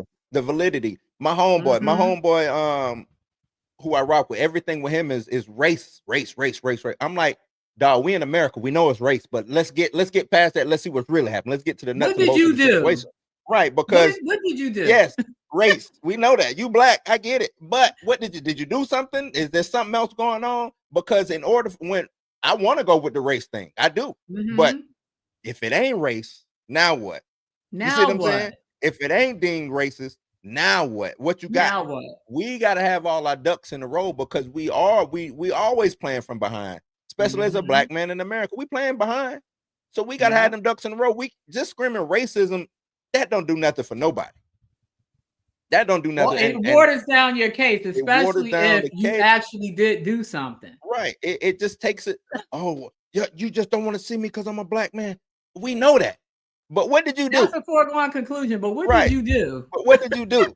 Like what made you get into the radar? Why is the bullseye on you? What did you do? Right. You know what I'm saying? So I can protect you accordingly. I can't protect you accordingly, or I can't ride for you accordingly because you just want to say, oh man, it's you know how these white folks said yada yada yada. I'm like, yeah, I know, but how did you even get in the atmosphere of being around these white folks for them to do something to you? You know what I'm saying? And me and my husband have this. I would take it something as simple as getting pulled over. You know, driving while black. Right. Now that is a real thing up in New York. Because like I said, it's real racist. Nah, it's a real thing. I don't even know why people think. But you in Florida too, right? Yeah, I'm in Florida. I'm in Tampa area. Yeah. So me and my husband have this discussion all the time. We have not lived in New York since a week after we got married. So 23 and a half plus years we've been in the South between Florida and Georgia. We went to Florida 3 years, went to Georgia for 8, came back to Florida. So we've been back in Florida going on, I think, 13 years. I can tell you we got pulled over one time and we were wrong. This was in Georgia, coming from Tampa. I think is it Perry? I don't know, but we were doing like 80 and a 60. Didn't hear the cop behind us, sirens blaring because he said he followed us for 2 miles. We didn't notice him. And it just so happened we had rented a Tahoe. So, of course, I call that the Negro Mobile. So he probably thought we were running drugs or something. Well, we just got a ticket, a regular ticket, and then a super speeder ticket from Georgia. Boom. Fine. The point of this conversation is my husband's like, I don't understand why people keep saying, now, again, we're not in Jacksonville. We're not in Tallahassee. Those are different animals. That's real deep South. That I would truly say that is racism there. I'm talking about Tampa, where it's really diverse, Miami, Atlanta, a lot of diversity. Like I said, we've only got, and there's plenty of times I got pulled over maybe 2 more times in the last 4 years, didn't get a ticket because I was on my way to work, 5:45 in the morning, speeding, trying to get to work. I was nice, showed them my teacher ID. Sorry, I'm rushing to work. Okay, just a warning. Ran my license, so I didn't have anything. Let me go. But I know I was guilty, so I cannot sit there and be like, "Oh, he's just pulling me over." Because I was doing 50 and a 25, 60 and a 40. Yeah. I was guilty, so I'm not going to sit there and be like, "Why'd you pull me over?" I admitted it right away. Showed him, had my ID and stuff ready before he even got to the window. Ran my license, so I didn't have any points. Let me go, and then I had kids in the car, so that helped. But the point is, there is a disproportionate number of Black people getting pulled over because that's the neighborhood you're in. Yeah. It's not that you're in a neighborhood that's majority white and they're only pulling you over because you're Black. Where we live, we're in Pasco County. It's still about 80% white. There's a lot of Black and others moving in because of new construction. But statistically, it's still my neighborhood, my block alone. You would think that it's more diverse because my block is majority Black people on my street. But I'll be right back. Okay. But outside of my subdivision, it's still a lot of, trailer park, whatever. Right. But you don't see any Black people getting pulled over. Why? Because it's majority white. Right. You understand? So same thing when you're in a majority Black neighborhood, of course, that's all you're going to see being pulled over because that's all that lives there. It's not about racial profiling so much as it is that's the demographic that's there. Now, when you go somewhere like New York, yeah, you can make that assumption because it's way too diverse that every time I turn around, I'm seeing a Black person pulled over. Right. You know what I mean?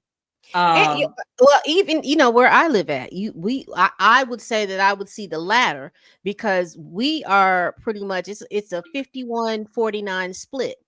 Okay, so like you have majority. balance. Yeah. Yeah, we've got a pretty good balance. However, you will see more people that look like me. And like I said, the neighborhoods are pretty, there are very, what they do now here is that they'll go off into like an unincorporated town and then build it up till it's incorporated, and then they'll be there. That's how they're trying to move the move. That's where the 51 to 49 split. But you can't go anywhere in my city and not run into folks that look like me. However, when they pull you over, you are more to get a ticket versus, because everybody's getting pulled over. But what's happening is you're the one that's going to get the fine and the ticket. I see what you're more saying. So than somebody else is going to get the fine and the ticket. Because a lot of times what happens, the people who are joining the police department look like this, look are white versus black.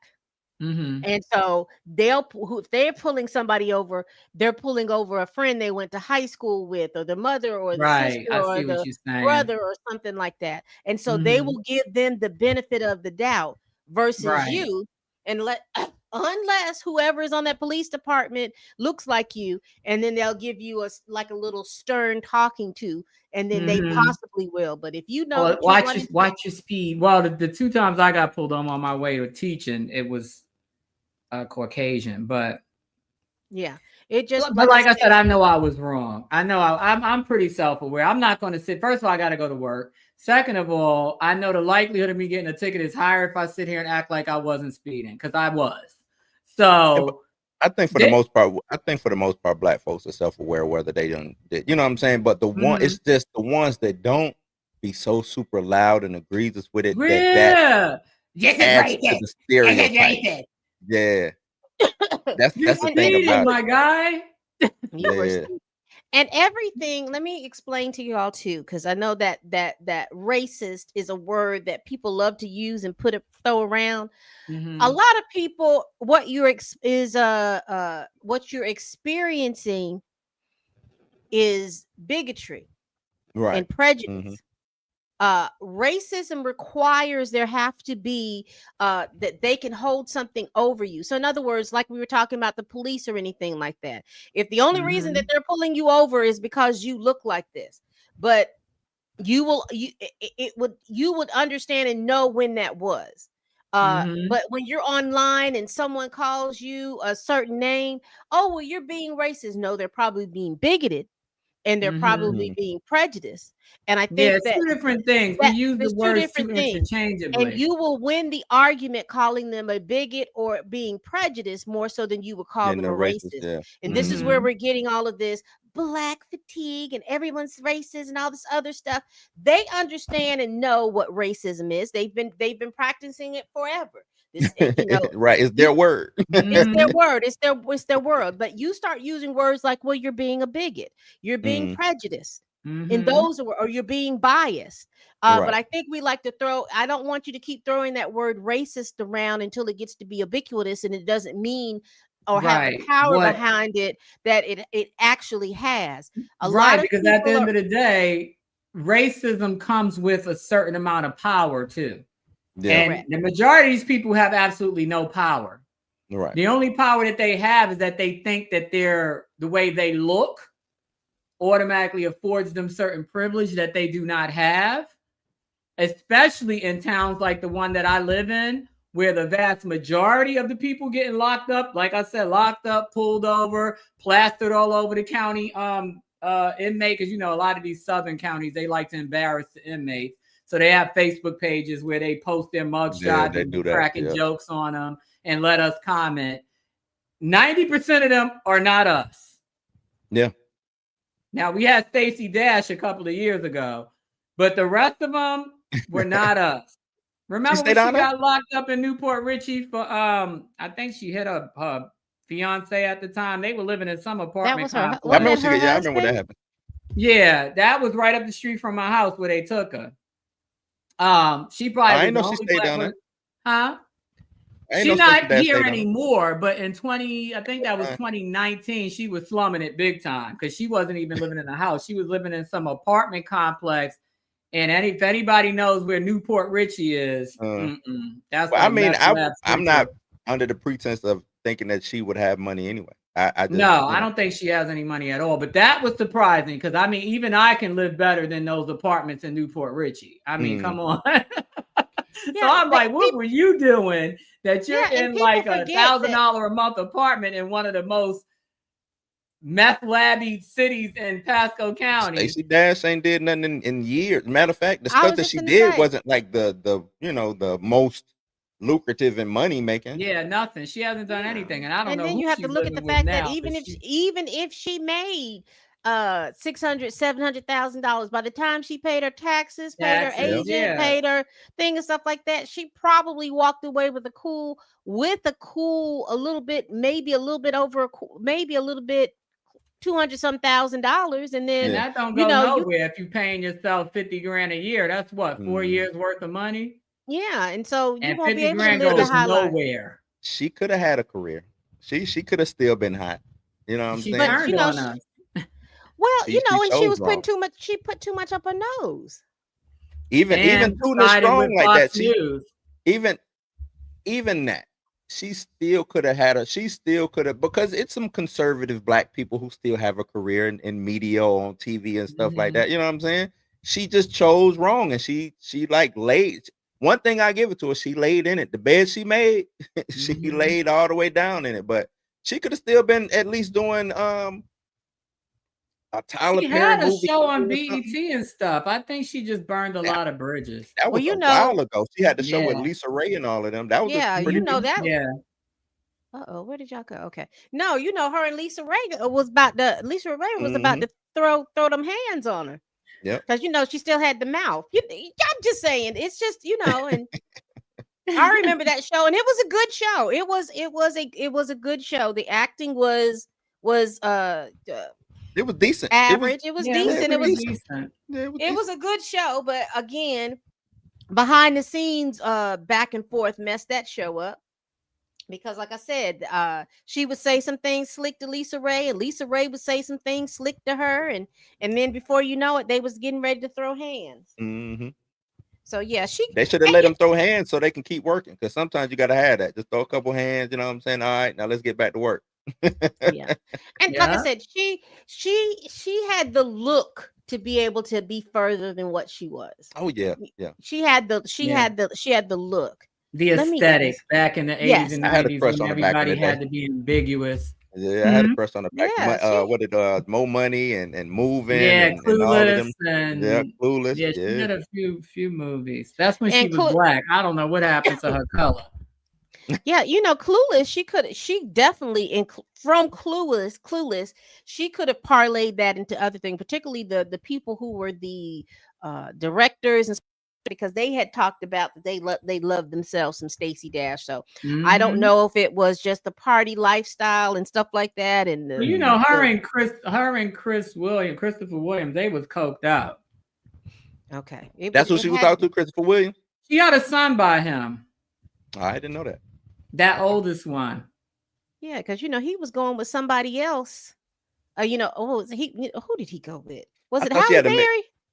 He went with Halle Berry too, didn't he? He was with a lot of different people, but I know he has a son with her because I think they were engaged. Gotcha. And I thought she had a mixed son or a mixed child. Also. Well, the kid looks mixed because he's mixed. His mom's black, his dad's white. He grew up in the projects in the Bronx, where my husband grew up at. And then her mom is Mexican and her dad is black. So I mean, when y'all all mixed up like that, ain't no telling what's gonna come out. Ain't no telling what's coming. So the boy.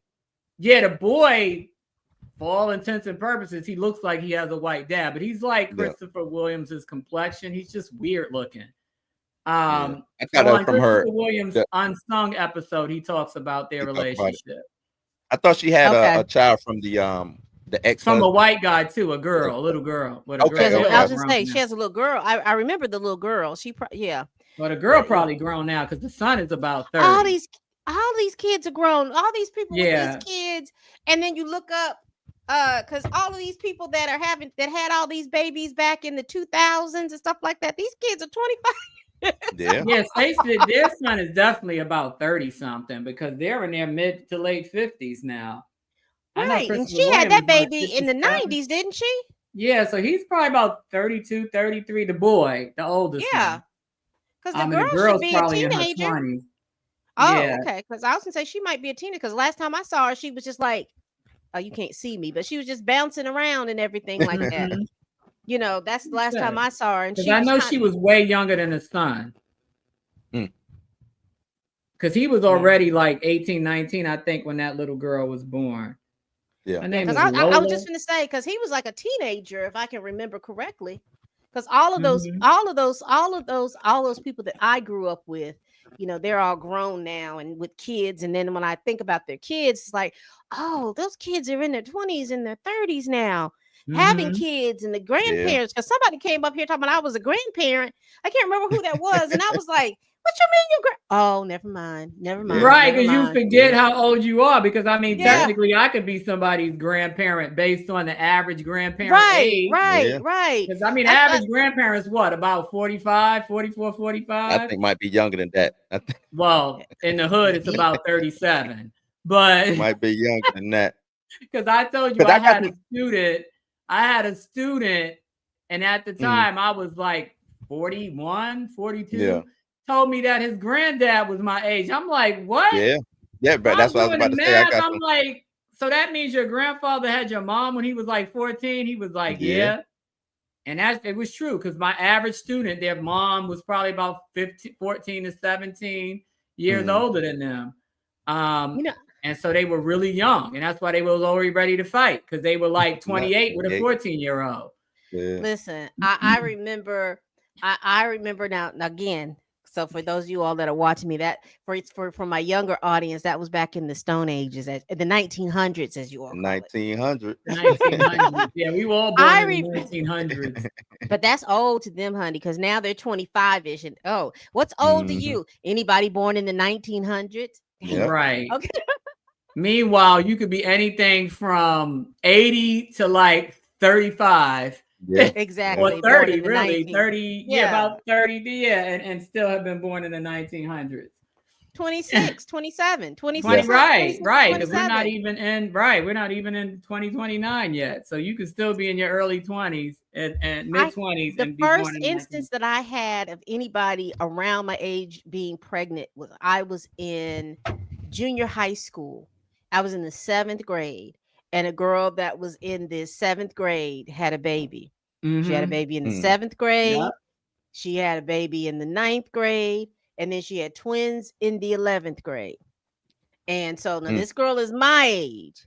Now you see her now. You got great grandkids. Exactly. I was just fixing to say Yeah. she has great grands now because and not great. even her 6 years grandchildren- old. Yeah. And I'm just like, and it boggled my mind. And I'm like, yeah, because you were like, and it was like she came to school pregnant. So you got pregnant either when you were 13. That summer. Yeah, that summer or something like that. Cause you know, she was out like right at the half part of the 7th grade, she was out, and then she came back in the 8th grade, and then you know, because she never. Now, one thing about her, she never skipped a year or had to be set back or anything, because she always kept up with what she needed to do. And then you got pregnant in the 9th grade. Well, you got and to keep the food benefits and stuff. You got pregnant she was pregnant in the 9th grade, and But the thing is, you would think that it would have stopped with her, because I have had many students like that. And like you, girls I grew up with, you would think that, okay, this happened to me. Let me make sure my daughters and sons don't do the same thing. But how is that going to happen when that, and hear me when I say this, because like I said, I have to use these terminologies, but I don't mean anything wrong. How could it, when you were traumatized at 13 or 14 when you got pregnant? I don't know how she got pregnant, but the social worker in me is anybody that gets pregnant under 14, there is some SA going on. And that's just, and I've seen it, and I believe it happened, and then it caused the child to become promiscuous, because that was a few of the cases I dealt with. Well, that's started part that of way, that. and then the girl became promiscuous, sleeping with boys in the school, in the park, and this, that, and the third, and then got pregnant. Exactly. And so how could she, when the highest before that particular trauma happens, her brain functioning is at a 13-year-old. Right. So how is she going to be able to think, oh, well, I don't want my thing, because, and then the people around you, they made it okay for this man to Okay. be able, Yep. or it made it okay for him, but not okay for you. You're now considered to be a quote unquote adult. So if that mama Mhm. is coming to school fighting these kids, she in her head is thinking, oh, well, they're big enough and adult enough that I could fight them. They could fight me too. No, Yeah, and that's that crazy mentality. literally what I came out of, that mindset. Yeah. Yes, because I don't like you, because a lot of younger people will say, y'all, older women won't talk to us. It's not that. It's the fact that there's sometimes you all don't listen, because again, you all have been brought up in a situation where you think you just as grown as I am. As soon as I tried to explain to you the way the world works, and even though the world is never going to be fair, stop asking the world to be fair when it's not going to be fair. I need you to understand what the situation is and figure out how you can matriculate it in the system. And you want to tell me, well, that ain't right, they supposed to. I don't care nothing about what they supposed to do. They're not Right. going to do that. These are the things that you need to do to go around that, or to go bust through it, or Mhm. do whatever you need to do. But that's You're supposed about worried about being fair. And that goes back to Danny, when you were talking about how we don't, as a people, we don't, I'm trying to remember how you said it. We don't think that some people should be in jail when they don't be in jail. We think that, I was in the middle of the conversation. My mother called me about some seafood dressing she wants to make for Thanksgiving, y'all. And on my mind is I'm coming over there Mom, that then. could have been a text. I'm gonna What come do you over mean there. in terms of the two things can't be true at the same time? yeah, How that, some and people do need to sit down, I think is what Danny was saying. Oh, Like, absolutely. yeah. right. I don't care what color And a you lot are. of You people commit a think, crime, you need to pay the price for The it. and a and lot Tam, of you us, talk about like accountability. that because a lot of people think that, even though I don't disagree that things should be fair, a lot of us want people to Give us a pass for everything. everything. Not, it's almost like you want everything to be fair, and if it's not fair, you don't want to deal with it. We act like we don't want to deal with the situation. You know that your cousin Pookie has and his uncle Ray been running around here having sex with the girls in the family since forever. And because you scared that I don't want Pookie to go to jail. Pookie need to go to jail, because look Right. at the stuff that's going on in the family, and then everybody wants to keep secrets, and Yeah. don't talk about me like this, because you can't be talking about. Yes, I can. Then you throw in, well, I'm a Christian. So what? You still allowed Ray and Pookie to come to your house when you know you had young Listen, girls there. Don't get me Right. started on that. But it's funny because we completely off topic, but it kind of goes back to that Rhoda thing, because I was going to say, and I forgot to say it, and you just reminded me, that I think the vitriol that she has toward men probably stems from cultural too, because we all know that Right. a lot of those East African cultures are very male centric, but in a destructive way, in Right. terms of abuse, sexual abuse. Right. And Oh, it might yeah. not be considered that there, but here it would be, Yeah. marrying and having sex with young girls. And honestly, it was legal here up until it wasn't. So again, this is not trying to demonize any culture or any, because it happens all over the world, not just Africa, but we're talking about Rhoda here, and she's African. But that goes on everywhere. It still goes on here at those fundamentalists, those over there out in the Combines Midwest, and stuff like those that. compounds Yeah, and as all soon as that. the It girl- still happens. And as they're soon as the not, girl they're reaches her these period. people.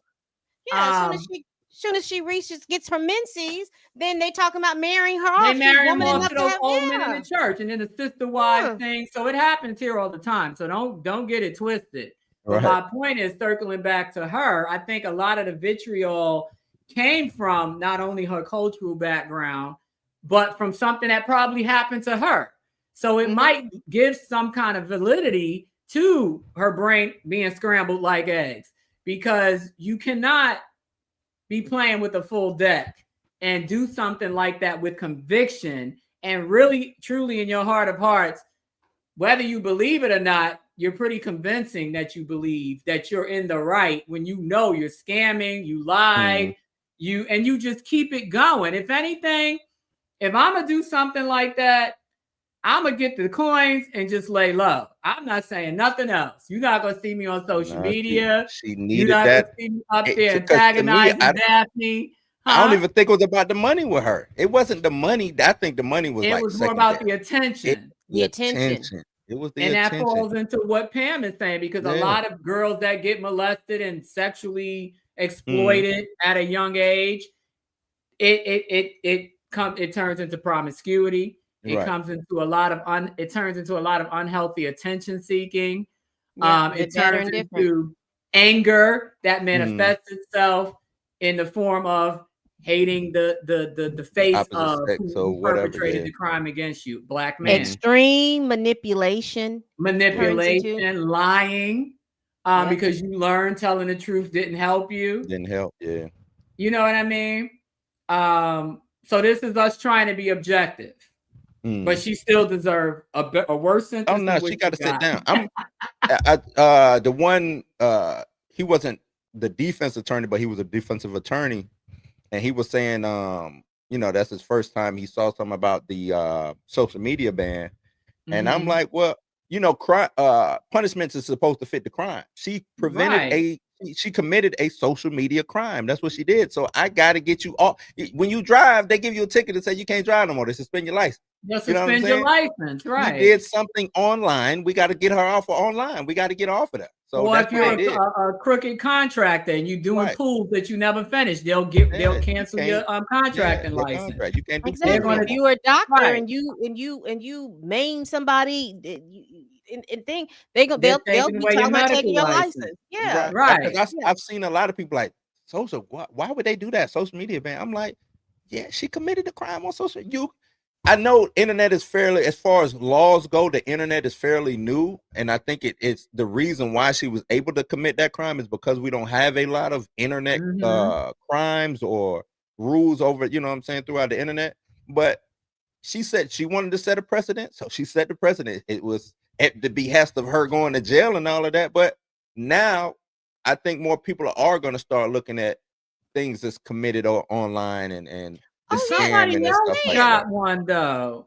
She scammed. Just think about it. The whole thing was a scam.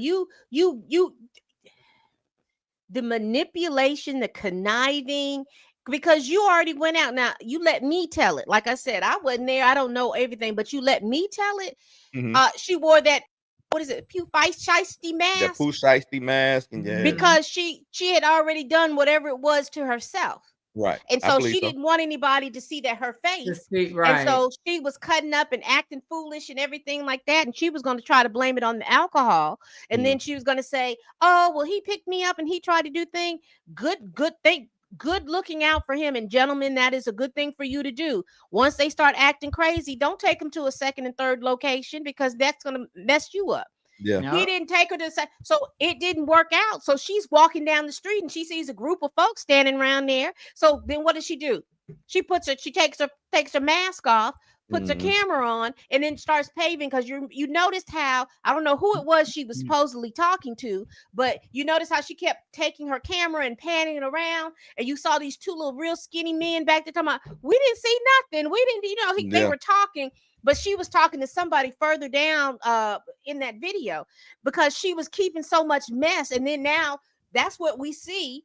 That's the information that we have. We see that her side of her face is messed up, but she was making sure that we don't get to see the full picture, the full effect about what's going on. We don't get to see that full effect. And then I don't even know, she was in the hospital. I don't know what happened to that, because I remember, now that I'm thinking about it, something about her medical records or something like that. I don't know if she put him out there or somebody put him out there, but her medical records were good, but it was so ambiguous because they never said what was wrong with the side of her face. I remember looking, I was like, this doesn't make any sense to me.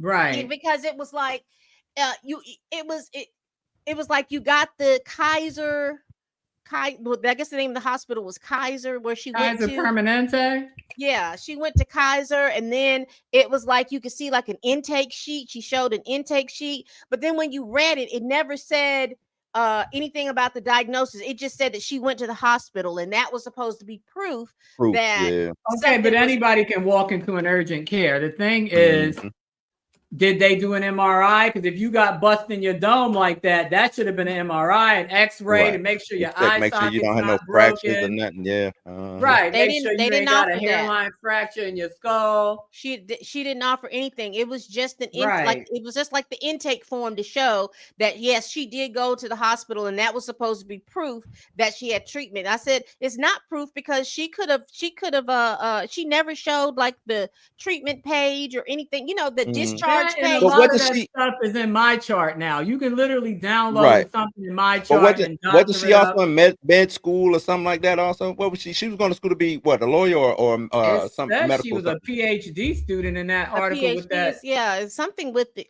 It was, I think it was Because something I'm with like, she could have went sociology to or the something. school and you know they had the little beds and all of that stuff for medical students. Yeah, and we stuff don't like know that. where she was, but again, this was all like Blue was saying, it was all the con was played out on social media. We saw we saw you out there where you looked when you were screaming and hollering, foaming at the mouth about what had happened to you with this thing, but we didn't get to see you with your mask on.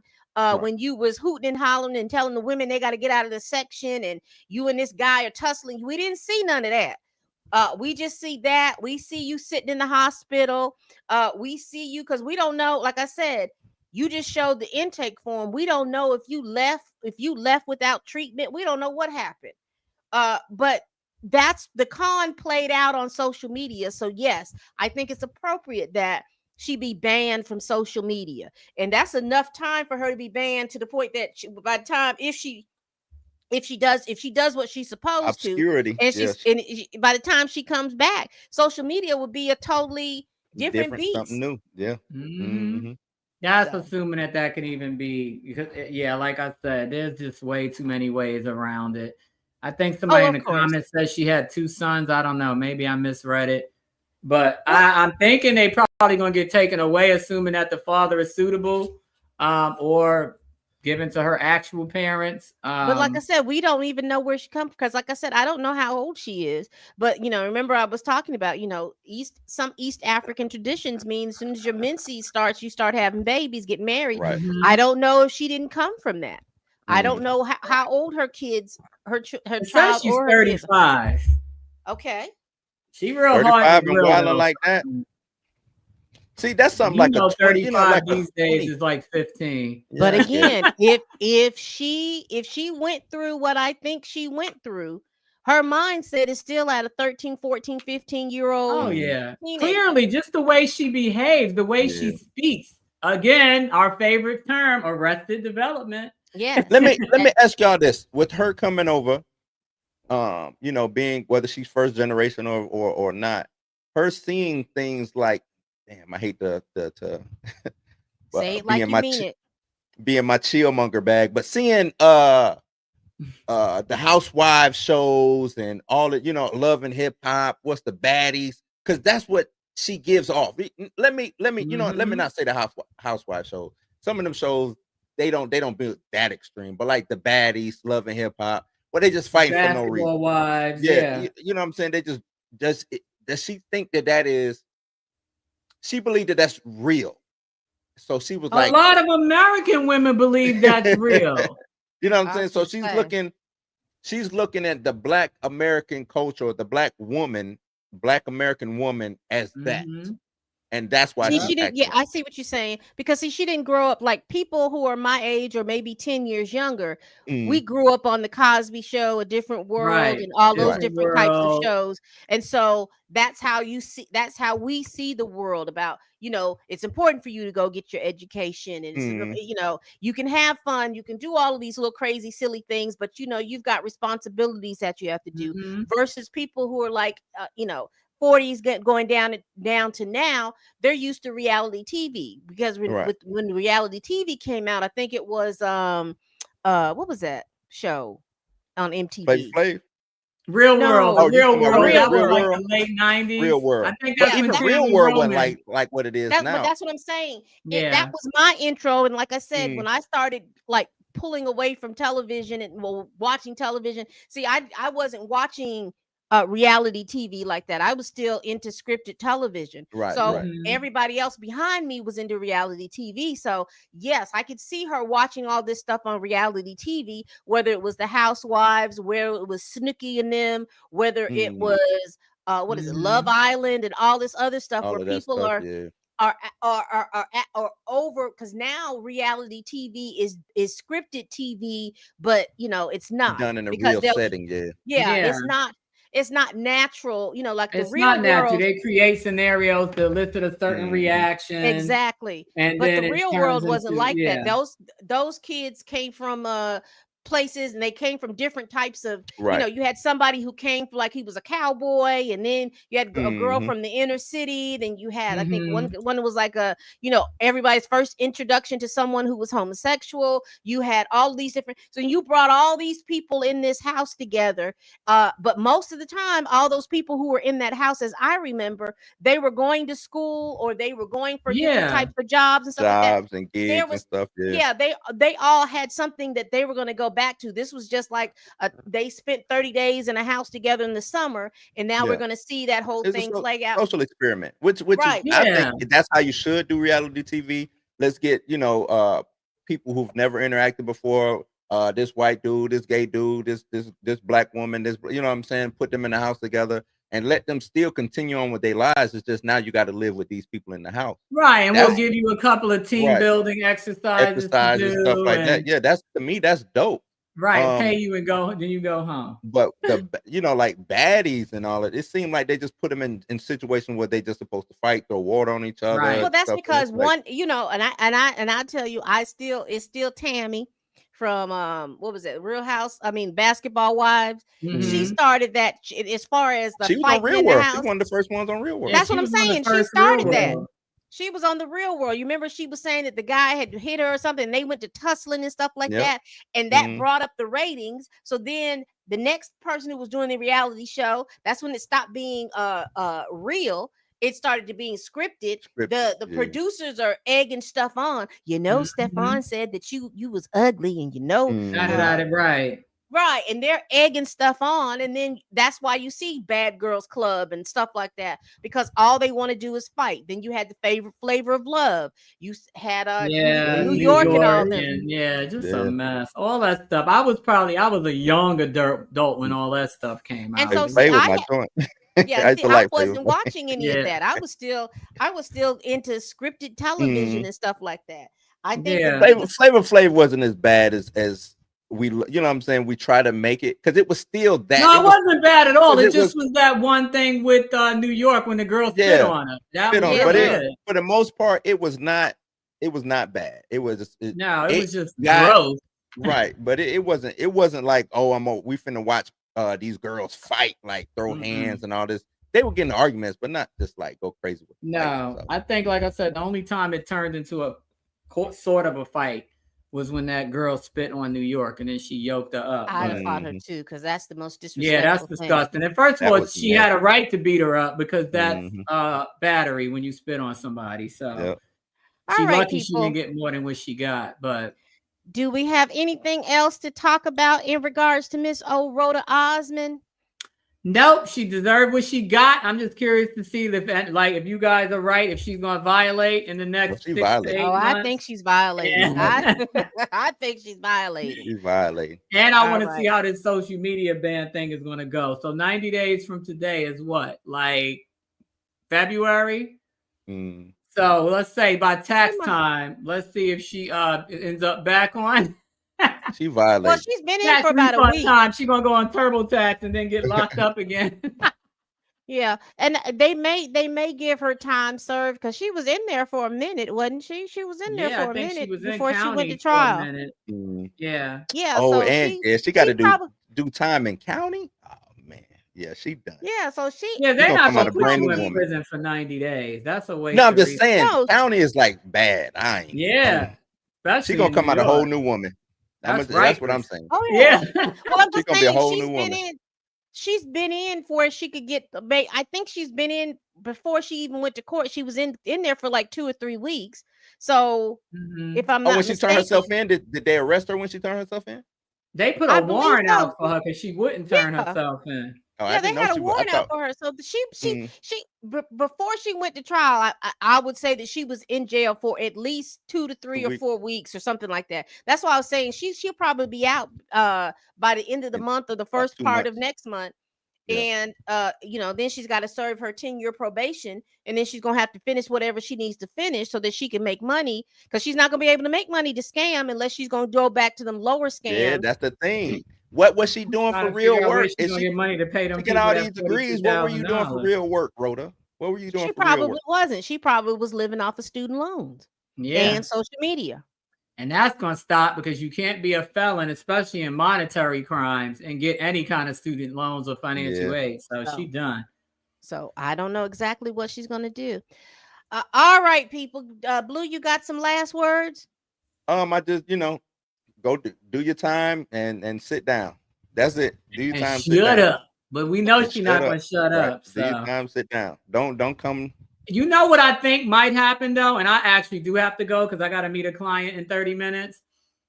I do think, because we were talking about baddies, I have a sneaking suspicion she's going to somehow end up on one of those shows. Because you don't need to have internet access to be a reality star. Yeah, she could end up doing reality after she get out of jail, but because they want that, and I'm sure she's getting her ass beat in that county jail. So she's gonna get some street cred from all the fights she's gonna have in county. Then they're gonna let her out, and then she's gonna get somebody to send an audition tape, because she can't get on thing, but she can use her camera phone.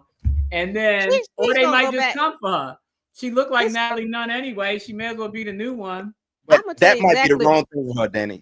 If she does that, because those shows are predicated off of online talk.